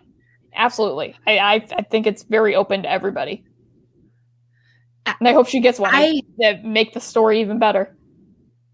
I think it would make the story even better, especially Allison as like a mental health advocate after what she went through and her relationship to Phelps and everything and how close they are within Sun Devil Swim and Dive and everything like that. I think it would just be so fun for the city of Tempe, the city of Phoenix, to see one of their athletes who's kind of trained and stuff like that, at our facility. She's trained at Mona Palmer for the last, Olympic cycle, essentially, since Coach Bowman has been at ASU. So I think it would be so fun to see her win another medal. And I don't know if this is going to be her last Olympics. It feels like it's gonna. She's 31 now, so she's right around the same age Phelps was. Yeah, it likely will be. She'll be 34 by the time the next ones come around. So, I mean, of course, transitioning from Allison Schmidt to the gal who beat her in the pool, Katie Ledecky, who is also kind of helping usher in another swimmer with her same name, Katie Grimes. Nicole, let's start off with Katie Ledecky. What were your thoughts on her performance throughout trials? Dominant. We all knew. We all knew. I mean, she won, the 200 free was her closest race, pretty much, which I said 155.11. She's going in that, and we'll have a relay. 400 free, 401.27. She won by 3 seconds, 3+ seconds. 800 free, 814.62. She won by 6 seconds almost. 1500, which this is the first year for the 1500 for the woman, 15:40.50, so 15 minutes 40 seconds, 0.50. She won that by 11 seconds. She finished, and no one was even on the screen, right? Just incredible. I mean, what else is there to say? She's the best swimmer of our time right now. She's swimming for 15 minutes straight. It would probably take me, personally, which event was that she swam for 15 minutes straight? That was the 1500? Yeah, which is essentially the mile. So, it would probably take me about double that to swim 1,500 meters. Because you're essentially saying she's probably just over a minute per 100. Which is just insane, the splits. And I remember her saying in an interview, she's like, I'm not too happy with my times this week, I'm sitting there and I'm just like, I know, we all feel... I don't know if I could swim 500 meters in that time, but okay. Okay, nobody was on the screen when you came into the wall, but I guess that's what makes her such an incredible competitor. That's greatness. Yeah. Yeah, that's like I said, greatest swimmer of our time. And it's not really that close. Again, literally and figuratively, in any race. But the one race, Katie Grimes, who took second in, who is 15, who is the same age. So she's the youngest since Katie Ledecky made it, also at 15 years old in 2012 for London. She finished second in 800 free in 8:20.36. And Gabby, you have it written here. They were at a press conference together. Ledecky told her, "You are the future." right? I don't know exactly how you have it written here, but like following the 800 meters. It was just really cute. So here's what Katie Ledecky did. She said, I think they competed in the 1500 meters together or something like that. They competed in another race in the Olympic final. Katie Grimes got third. After the race, Katie Ledecky said, Grimes is the future. That's what she said after that one particular race. I think it was the 1500 meters where Grimes got third, and you need to get basically in the top 2 to punch your ticket to the Olympic Games. You need to get first, really, to punch your ticket individually. Second, you're almost guaranteed that you'll make it individually, just like Nicole was saying a few minutes ago. In the 800 meters after that, Ledecky basically hugged Grimes and said, you're not the future, you're the present. And the reporter, they were both standing there with the NBC sideline reporter, and the NBC sideline reporter said, well, Katie, thank you so much. You are the past, the present, and the future of this sport. And Ledecky included Grimes and said, no, this is the present now. This 15-year-old is here, and she's here to stay.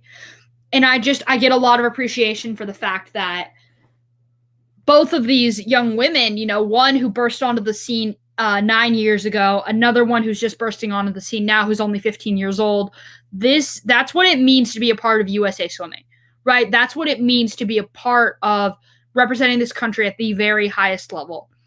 Swimmers train day in and day out for so long for that one particular moment where they're just able to connect with one another, and they're able to celebrate that moment together. So I think that's why I love that moment so much, because it just encapsulates how special it is to be a part of Team USA and to be a part of such a competitive field, to be a part of one of the most grueling sports that you could possibly be a part of in terms of the sport of swimming. The sport gets so little recognition outside of this 3 or 4 month span, and that's probably being kind of generous. This 3 or 4 month span before, during, and after the Olympic Games every 5 years now. And so I just think that people need to pay attention to it more. I think it's, it's on people like you and I to continue telling stories in the ways that we have over the years. Because you and I, we talk swimming a lot on this channel, on this show. And I think I go back to, why do I love talking this sport so much? It's because of moments like that between Katie Ledecky and Katie Grimes. Totally agree. And to finish off, Omaha is such an amazing atmosphere. It was another amazing week there for trials. Only have to wait 3 years to do it all again, but the Olympics will be fun to see this very nice balance of veterans and youth in this group, as Rowdy Gaines said at the end of trials. But moving on, and we've been talking for a really long time, so I'm going to run through track and field and give your thoughts, and then we'll move on because we still have 2 big things to discuss. And we've been going at it for nearly an hour 40. So track and field Olympic trials. Allison Felix makes her 5th Olympic team in the 400-meter dash in 50.02. She was 7th or 8th going into the last going into the last 100, and just took over and got second. So this is her 5th. She's been doing this since she was 19. It's just nuts. She's nuts. Anyways, you don't know her name, but you will soon. Not Felix. Sha'Carri Richardson. She is already a star. She made the Olympic team with a 10:86 100-meter dash, and her story, she has just become such a beacon for a lot of people. This is straight from the NBC's Today article. You can't miss her with her long, bright orange hair, nose rings, colorful nails, and tattoos. Richardson, who's our age, stands out for more than just her abilities on the track. She's also endured personal hardship in the face of athletic glory. After the race, she ran into the stands to hug her grandmother and later told NBC Sports that her biological mother recently passed away. Sha'Carri said, "I'm highly blessed and grateful. My family is everything, my everything until the day I'm done." She also, I don't know if she went into the stands, but she hugged her girlfriend. And it's just, Yeah, she's a star. I don't know what else to say. She's a star. If you don't know the name now, you're going to. On the men's side, Trayvon Bromell takes a 100-meter dash with a 9.80. Michael Norman won the 400-meter dash with a 54.07, which is crazy that he was that close to going under 44 because the world record is, I forget what it is exactly, but it's closer to the 40. Again, just really fast. And so everything is kind of, up until this point, what I've been saying, kind of expected until the 800 on the men's side. Clayton Murphy won the 800 in 1:43.17. USC's, some Pac-12 rep here, NCAA champion Isaiah Jewett took second. And this is where the surprise comes in because Donovan Brazier, who's the reigning world champion and American record holder, finished 8th. He was like 4th or 5th going into the last 200 and was kind of just flailing at the end, like clearly just didn't have it. So that's the biggest surprise of the trials so far for track. There's still 5 more days to go on NBC and NBC Sports Network. Gabby, any thoughts about anything I've said? I watched Sha'Carri Richardson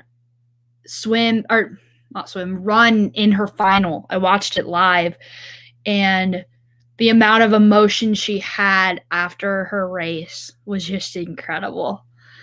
It was, once again, is the reason why I love sports so much, right? It's this bond, this idea of making your dream come true.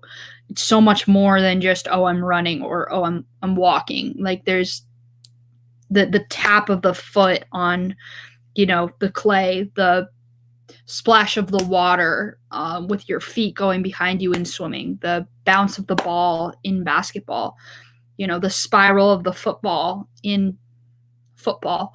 There's a lot of power in making memories through sport. Sha'Carri, of course, made one that she is probably never going to forget. So that moment where she was talking about her biological mother passing away, the moment where she was talking about hugging her grandmother and how powerful that is, it leaves a mark on me that I won't ever forget. I'm always interested in what's going on behind the scenes. That's why I'm studying sports journalism, right? That's why I work for a professional basketball team, because I love telling the stories that people may not necessarily know about, telling you about the athlete that you may not necessarily know about. So everybody knows her name, and everybody's going to remember her name for sure.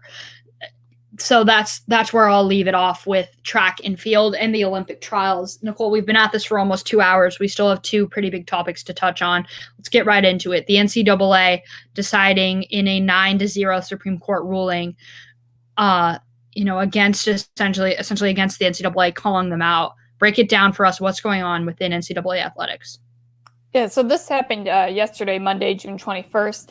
The Supreme Court ruled unanimously against the NCAA, invalidating amateurism rules. With this ruling, NCAA can no longer bar colleges from providing athletes with education-related benefits such as free laptops or paid postgraduate internships. This is straight from the Scottish blog, their Twitter account.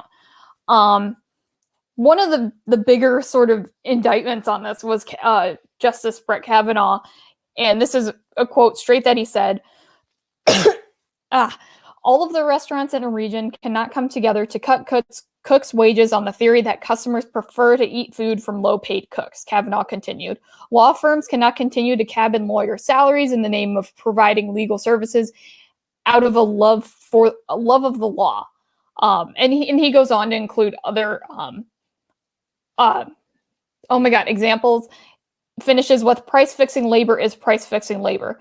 Mark Emmert, NCAA President Mark Emmert, said in a statement after the ruling that, quote, even though the decision does not directly address name, image, and likeness, the NCAA remains committed to supporting NIL benefits for student athletes. Additionally, we remain committed to working with Congress to chart a path forward, which is a point the Supreme Court expressly stated in its ruling, which I'm just going to give it to you straight. That is a hell of a spin by Mark Emmert right there to basically not admit defeat, because it was clear defeat.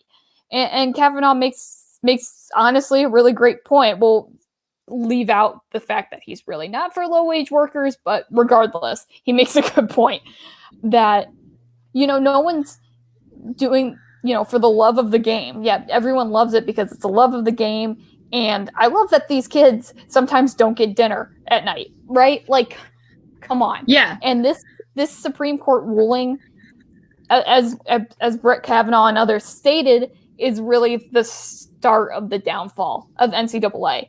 And they said this isn't over. This opens the door for, the NIL. Like, this opens the door for everything and more lawsuits. The NCAA's days are numbered. The NCAA's days are numbered, and I just wonder long term what because it's going to create some kind of space, and that space has to be filled by something, right?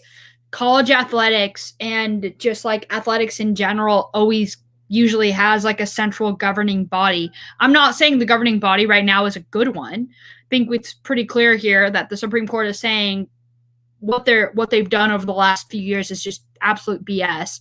So my question is, and Nicole, I don't know if you have a direct answer to this, but what would fill that space then for instead of it being the NCAA? What do you fill that space with, and how do you structure that space if the NCAA does fall? That's a good question, because it kind of depends on the sport. Because when it comes to, say, football, for example, like a lot of people have been saying this with the playoffs and conferences, there is no CEO, right? That's why we saw what happened last year happen last year with the SEC and I think Big 12 starting early and then the Big 10 Pac-12 following later.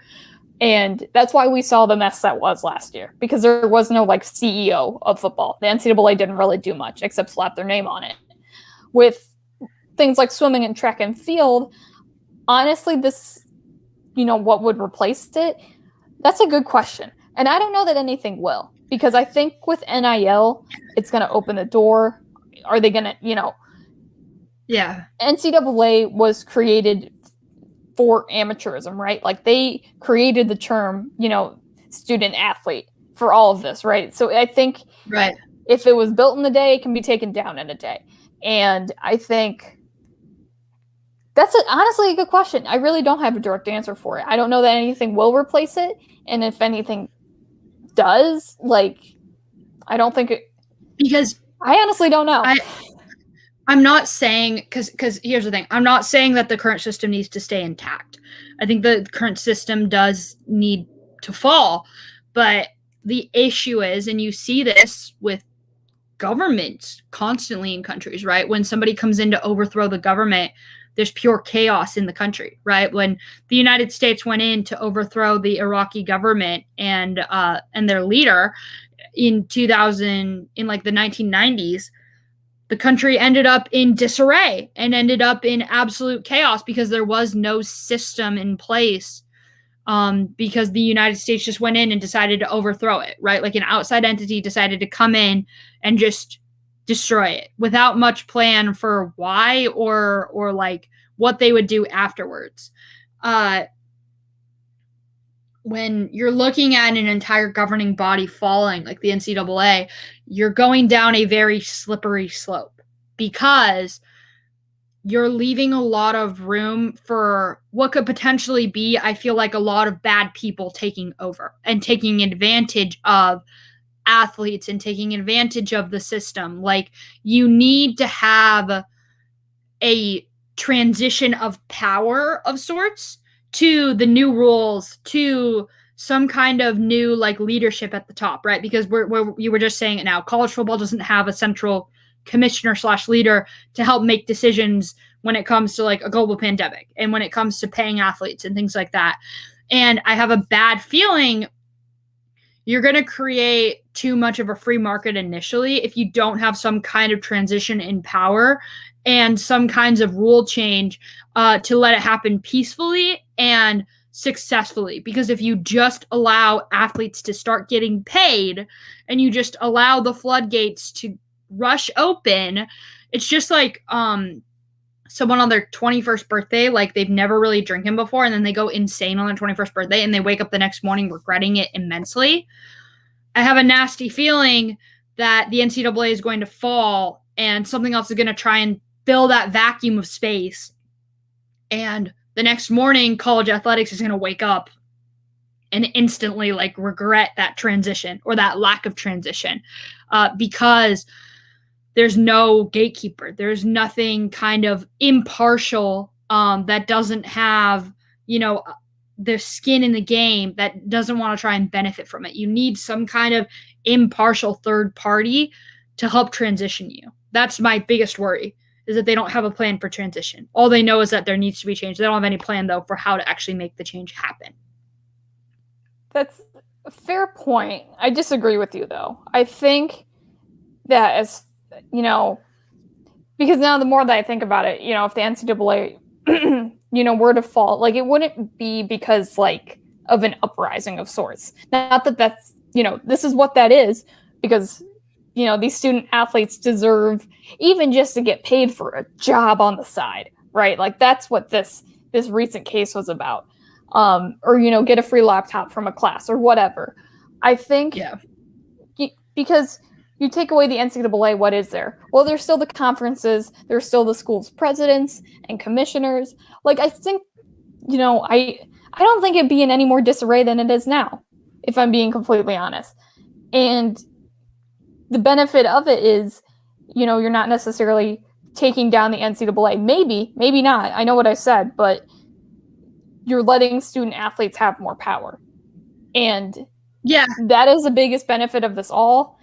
And I don't see an ugly transition, if there is a transition at all. You might be right. Maybe the ugliest part of this transition is the fact that you just need to give more power to the athletes. You need to give more voices to the people, within the athletic departments in specific. I guess only time will tell, unfortunately. Only time will tell on where this will actually go. Mark Emmert, wow, you are a warrior with words. Because you didn't admit defeat, even though you've been defeated, and you're going to just be more defeated and beaten down over the next several days, weeks, years. So, and no one wanted him back. Like, I'm sorry, he got an extension. No one wanted it. No one really wanted him back after last year's debacle, right? With women's sports just in general. And then with NIL taking effect in a few weeks for some states. So I've always hated him. You've heard me say how much I hate the NCAA. Yeah, it's on brand. But for more college football coverage on this specifically, I recommend following Nicole Auerbach. I hope I'm saying it right. I'm losing my voice. With The Athletic. Highly recommend following her to follow with this. We've been on the air now for almost 2 hours. We're going to wrap things up, going back closer to home from the Tokyo Games, now all the way down to ASU football. A lot has happened with this program over the last few weeks, and Nicole and I have been following it consistently. I want to quote one writer. I cannot and I will not take credit for this, but this writer, his name's Brad Kesmet. He runs Sports 360 AZ locally in Arizona, and he wrote an article. It's an opinion piece, and he called Arizona State University, ASU, always something university. He called it that. That's not me. That's him saying that. And what's going on with, always something university is what he called it, which I thought was very clever. Nicole, what's going on with ASU football? Yeah, there's always something. Outside of football, just real quick, because there is nothing going on with ASU football. There is no war in I forget the town in Avatar, but you know what I'm referencing. But John Rahm won the U.S. Open after Phil Mickelson won. So yeah, 2 ASU golfers in the same month. That's really cool. Anyways, the bad stuff. So Sun Devil football is under investigation for recruiting violations, allegedly hosted recruits during the COVID dead period last year, which, after everything shut down, so did recruiting. So most kids were picking schools they really hadn't seen because they were doing recruitment like we are doing this right now. They also allegedly paid players and just broke COVID violations. Or you know what I'm saying. Her and Edwards' involvement is still not clear, though it's becoming clearer as the days go on. This is straight from Doug Holler with The Athletic. Asked if Edwards would be aware of potential recruiting misdeeds. One former AD staffer, athletic department staffer, responded without hesitation, no way.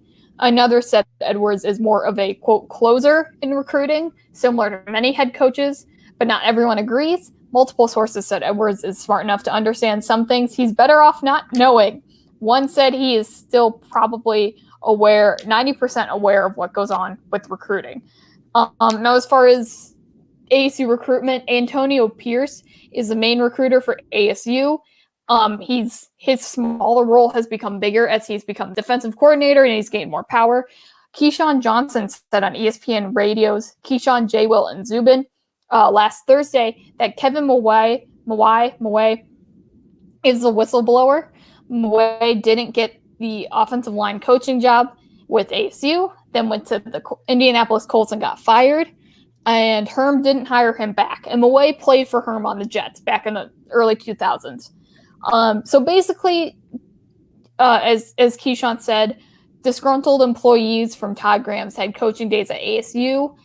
And he says it a lot better. I recommend listening to him.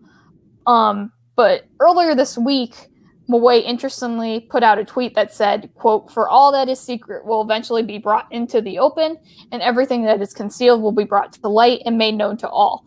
That is a Bible verse, and certainly lines up with the thoughts that he is a whistleblower here. So a lot going on. I'll give my really quick rant. There's not even a Pac-12 trophy to take away. There's no, what, you're going to take away a Las Vegas Bowl win, right? The recruits, we're still losing recruits. We're not getting that good of recruits. You hope it's for the 2022 class, but you really don't know. And where this situation is interesting to me, because let's be real here. ASU was not the only school to do this. They just got caught because of the potential whistleblower, right? We know they're not the only school paying players or committing recruiting violations. All right, I'm going to be real with you. They're not. They're far from it. But, this could potentially be a clean house, which I think is different from a lot of other scenarios and a lot of other teams where the coach can kind of get away with not knowing, right? Like, say Alabama is caught, which, they probably never will at this rate. I'm not saying they do it for sure. I'm not saying this is factual, but your favorite team is probably paying players. But, they've gotten away with it this long. Saban can probably, be just fine. In this case, I don't think anyone's job is safe. I really don't. And I think that's what's different from a lot of other scenarios and a lot of other schools, is that no one's job is safe. No one can say they didn't know things based on the information we're hearing, right? I think that's why this is so big. I think the issue, not only are you paying players, not only are you doing fishy recruiting activities, but the timing. You were doing it in the throes of a global pandemic where there were major health concerns, and you had really, really, really bad COVID-related issues on your football team, like to where it basically cost you your entire football season. And I think that's where you really get into issues about how do we not just clean house. You guys broke really, really nasty rules that costed you, rules that applied that could have potentially cost you football games, cost you bowl games, cost you health, lives, like so many different things that go far beyond football. I think the fact that there's a COVID-19 component just makes this situation all the more worse, right? Like it was the fact that, and of course I've kind of like had conversations with people who are like athletes at their schools, and they're like, yeah, there was stuff going on. It just so happens that like ASU got caught because of whether it was Kevin Mawai being really, really upset and disgruntled, or, somebody else in ASU football getting pissed off and, tattletaling essentially, because that's essentially what's happening. Someone's tattletaling on the rest of the group because they didn't get included in the group. And so I do wonder, I don't I don't know if you can really get around this whole thing of like, oh, Herm didn't know. Really? He didn't know? So wait, so now you're saying that your coach is such an idiot that he didn't know what was really going on with his program. That's where I really struggle with like, oh, they didn't know that recruits were being paid. They didn't know that there was stuff going on illegally. It's like, really? Okay, so wait. So now he just needs to be fired for being an idiot, pretty much, is what you're saying. Like, right. There's no way around it. Like there's no way around it. You're not like protecting yourself by saying, "Oh, I didn't know." What were you doing then? If you weren't helping recruit players or talking to Antonio Pierce, like your number one dude, the dude that like they put up the thing or whatever after he was going for like they put out the thing on social media, like it was like forks up, and it was like the two of them when like Antonio Pierce was going for the job at U of A. And he like committed his loyalty to Herm and the whole staff. If the relationship really is what they're advertising it to be, you just look like a total idiot then. Like if you're saying, oh, I didn't know. What do you mean you didn't know? You're the highest paid employee at the entire university.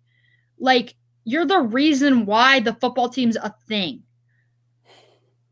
If you didn't know, then you're fired. If you knew, then you're fired. I don't see a way of you getting around the PR nightmare that is this entire situation.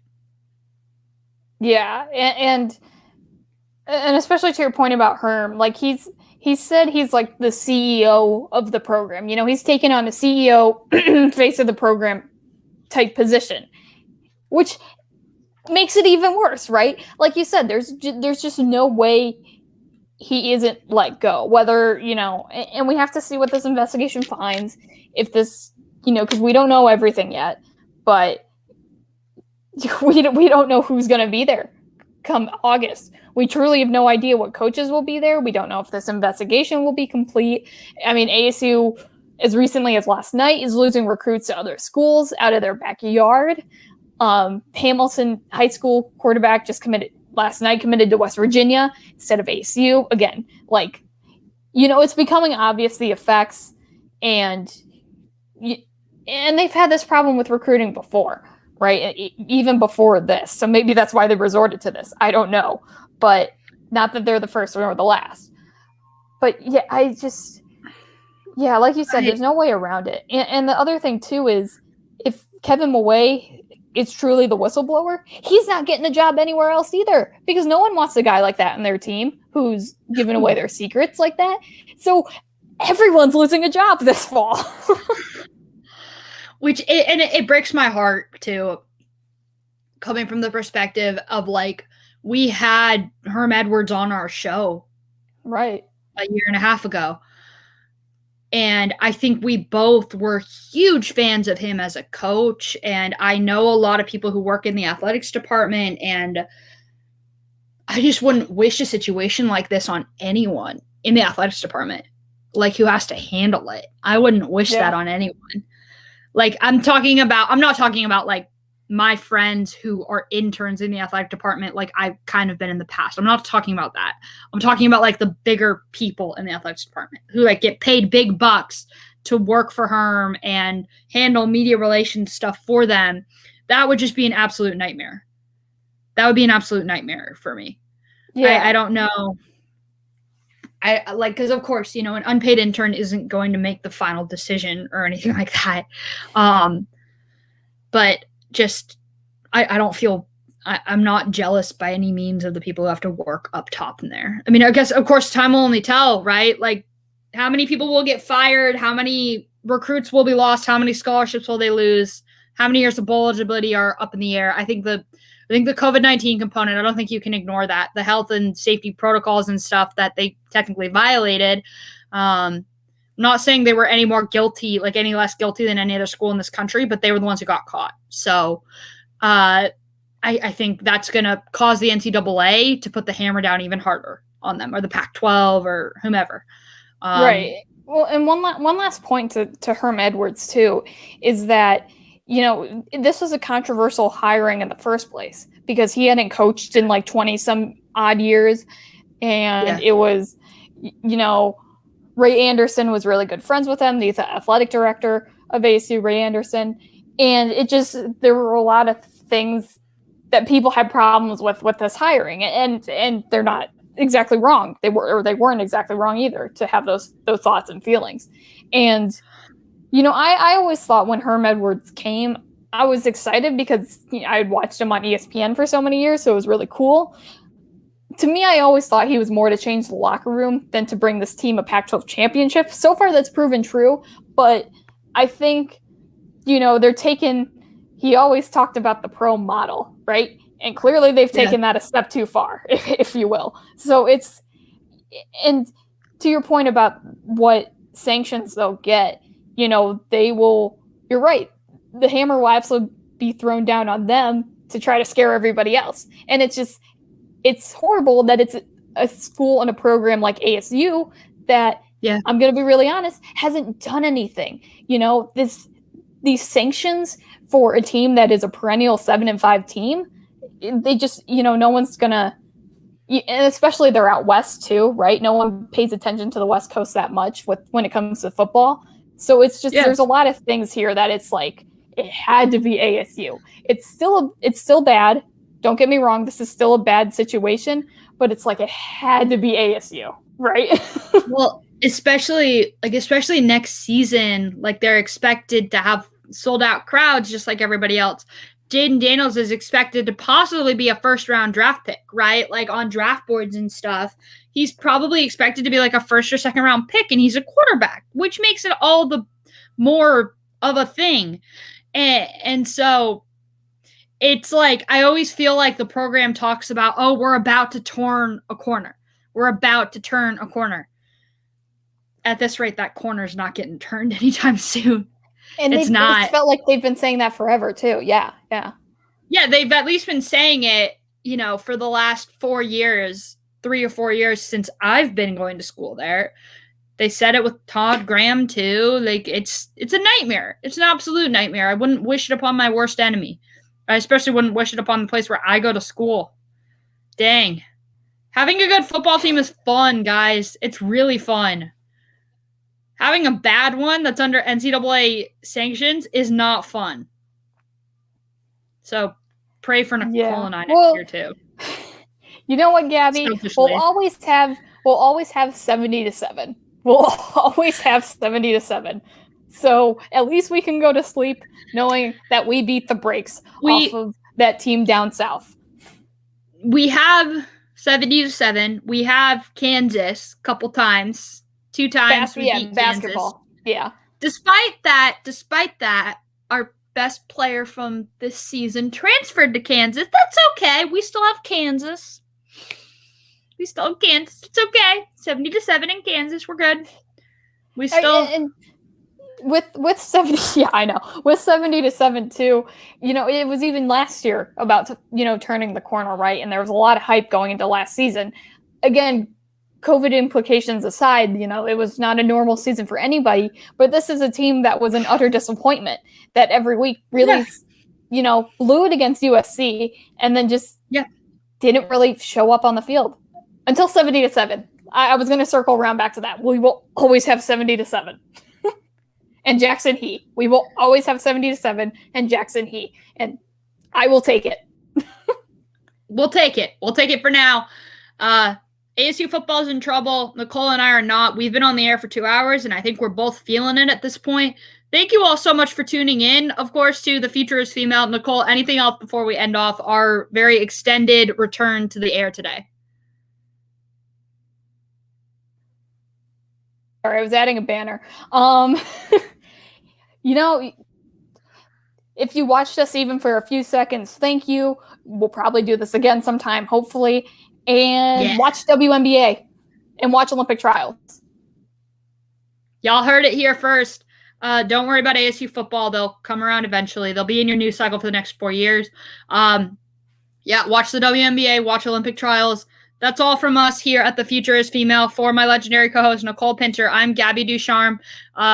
We are your crew at Blaze Radio. Please follow us on Twitter at The Future is Fe13. Until next time, stay safe, stay happy, and stay healthy, everyone.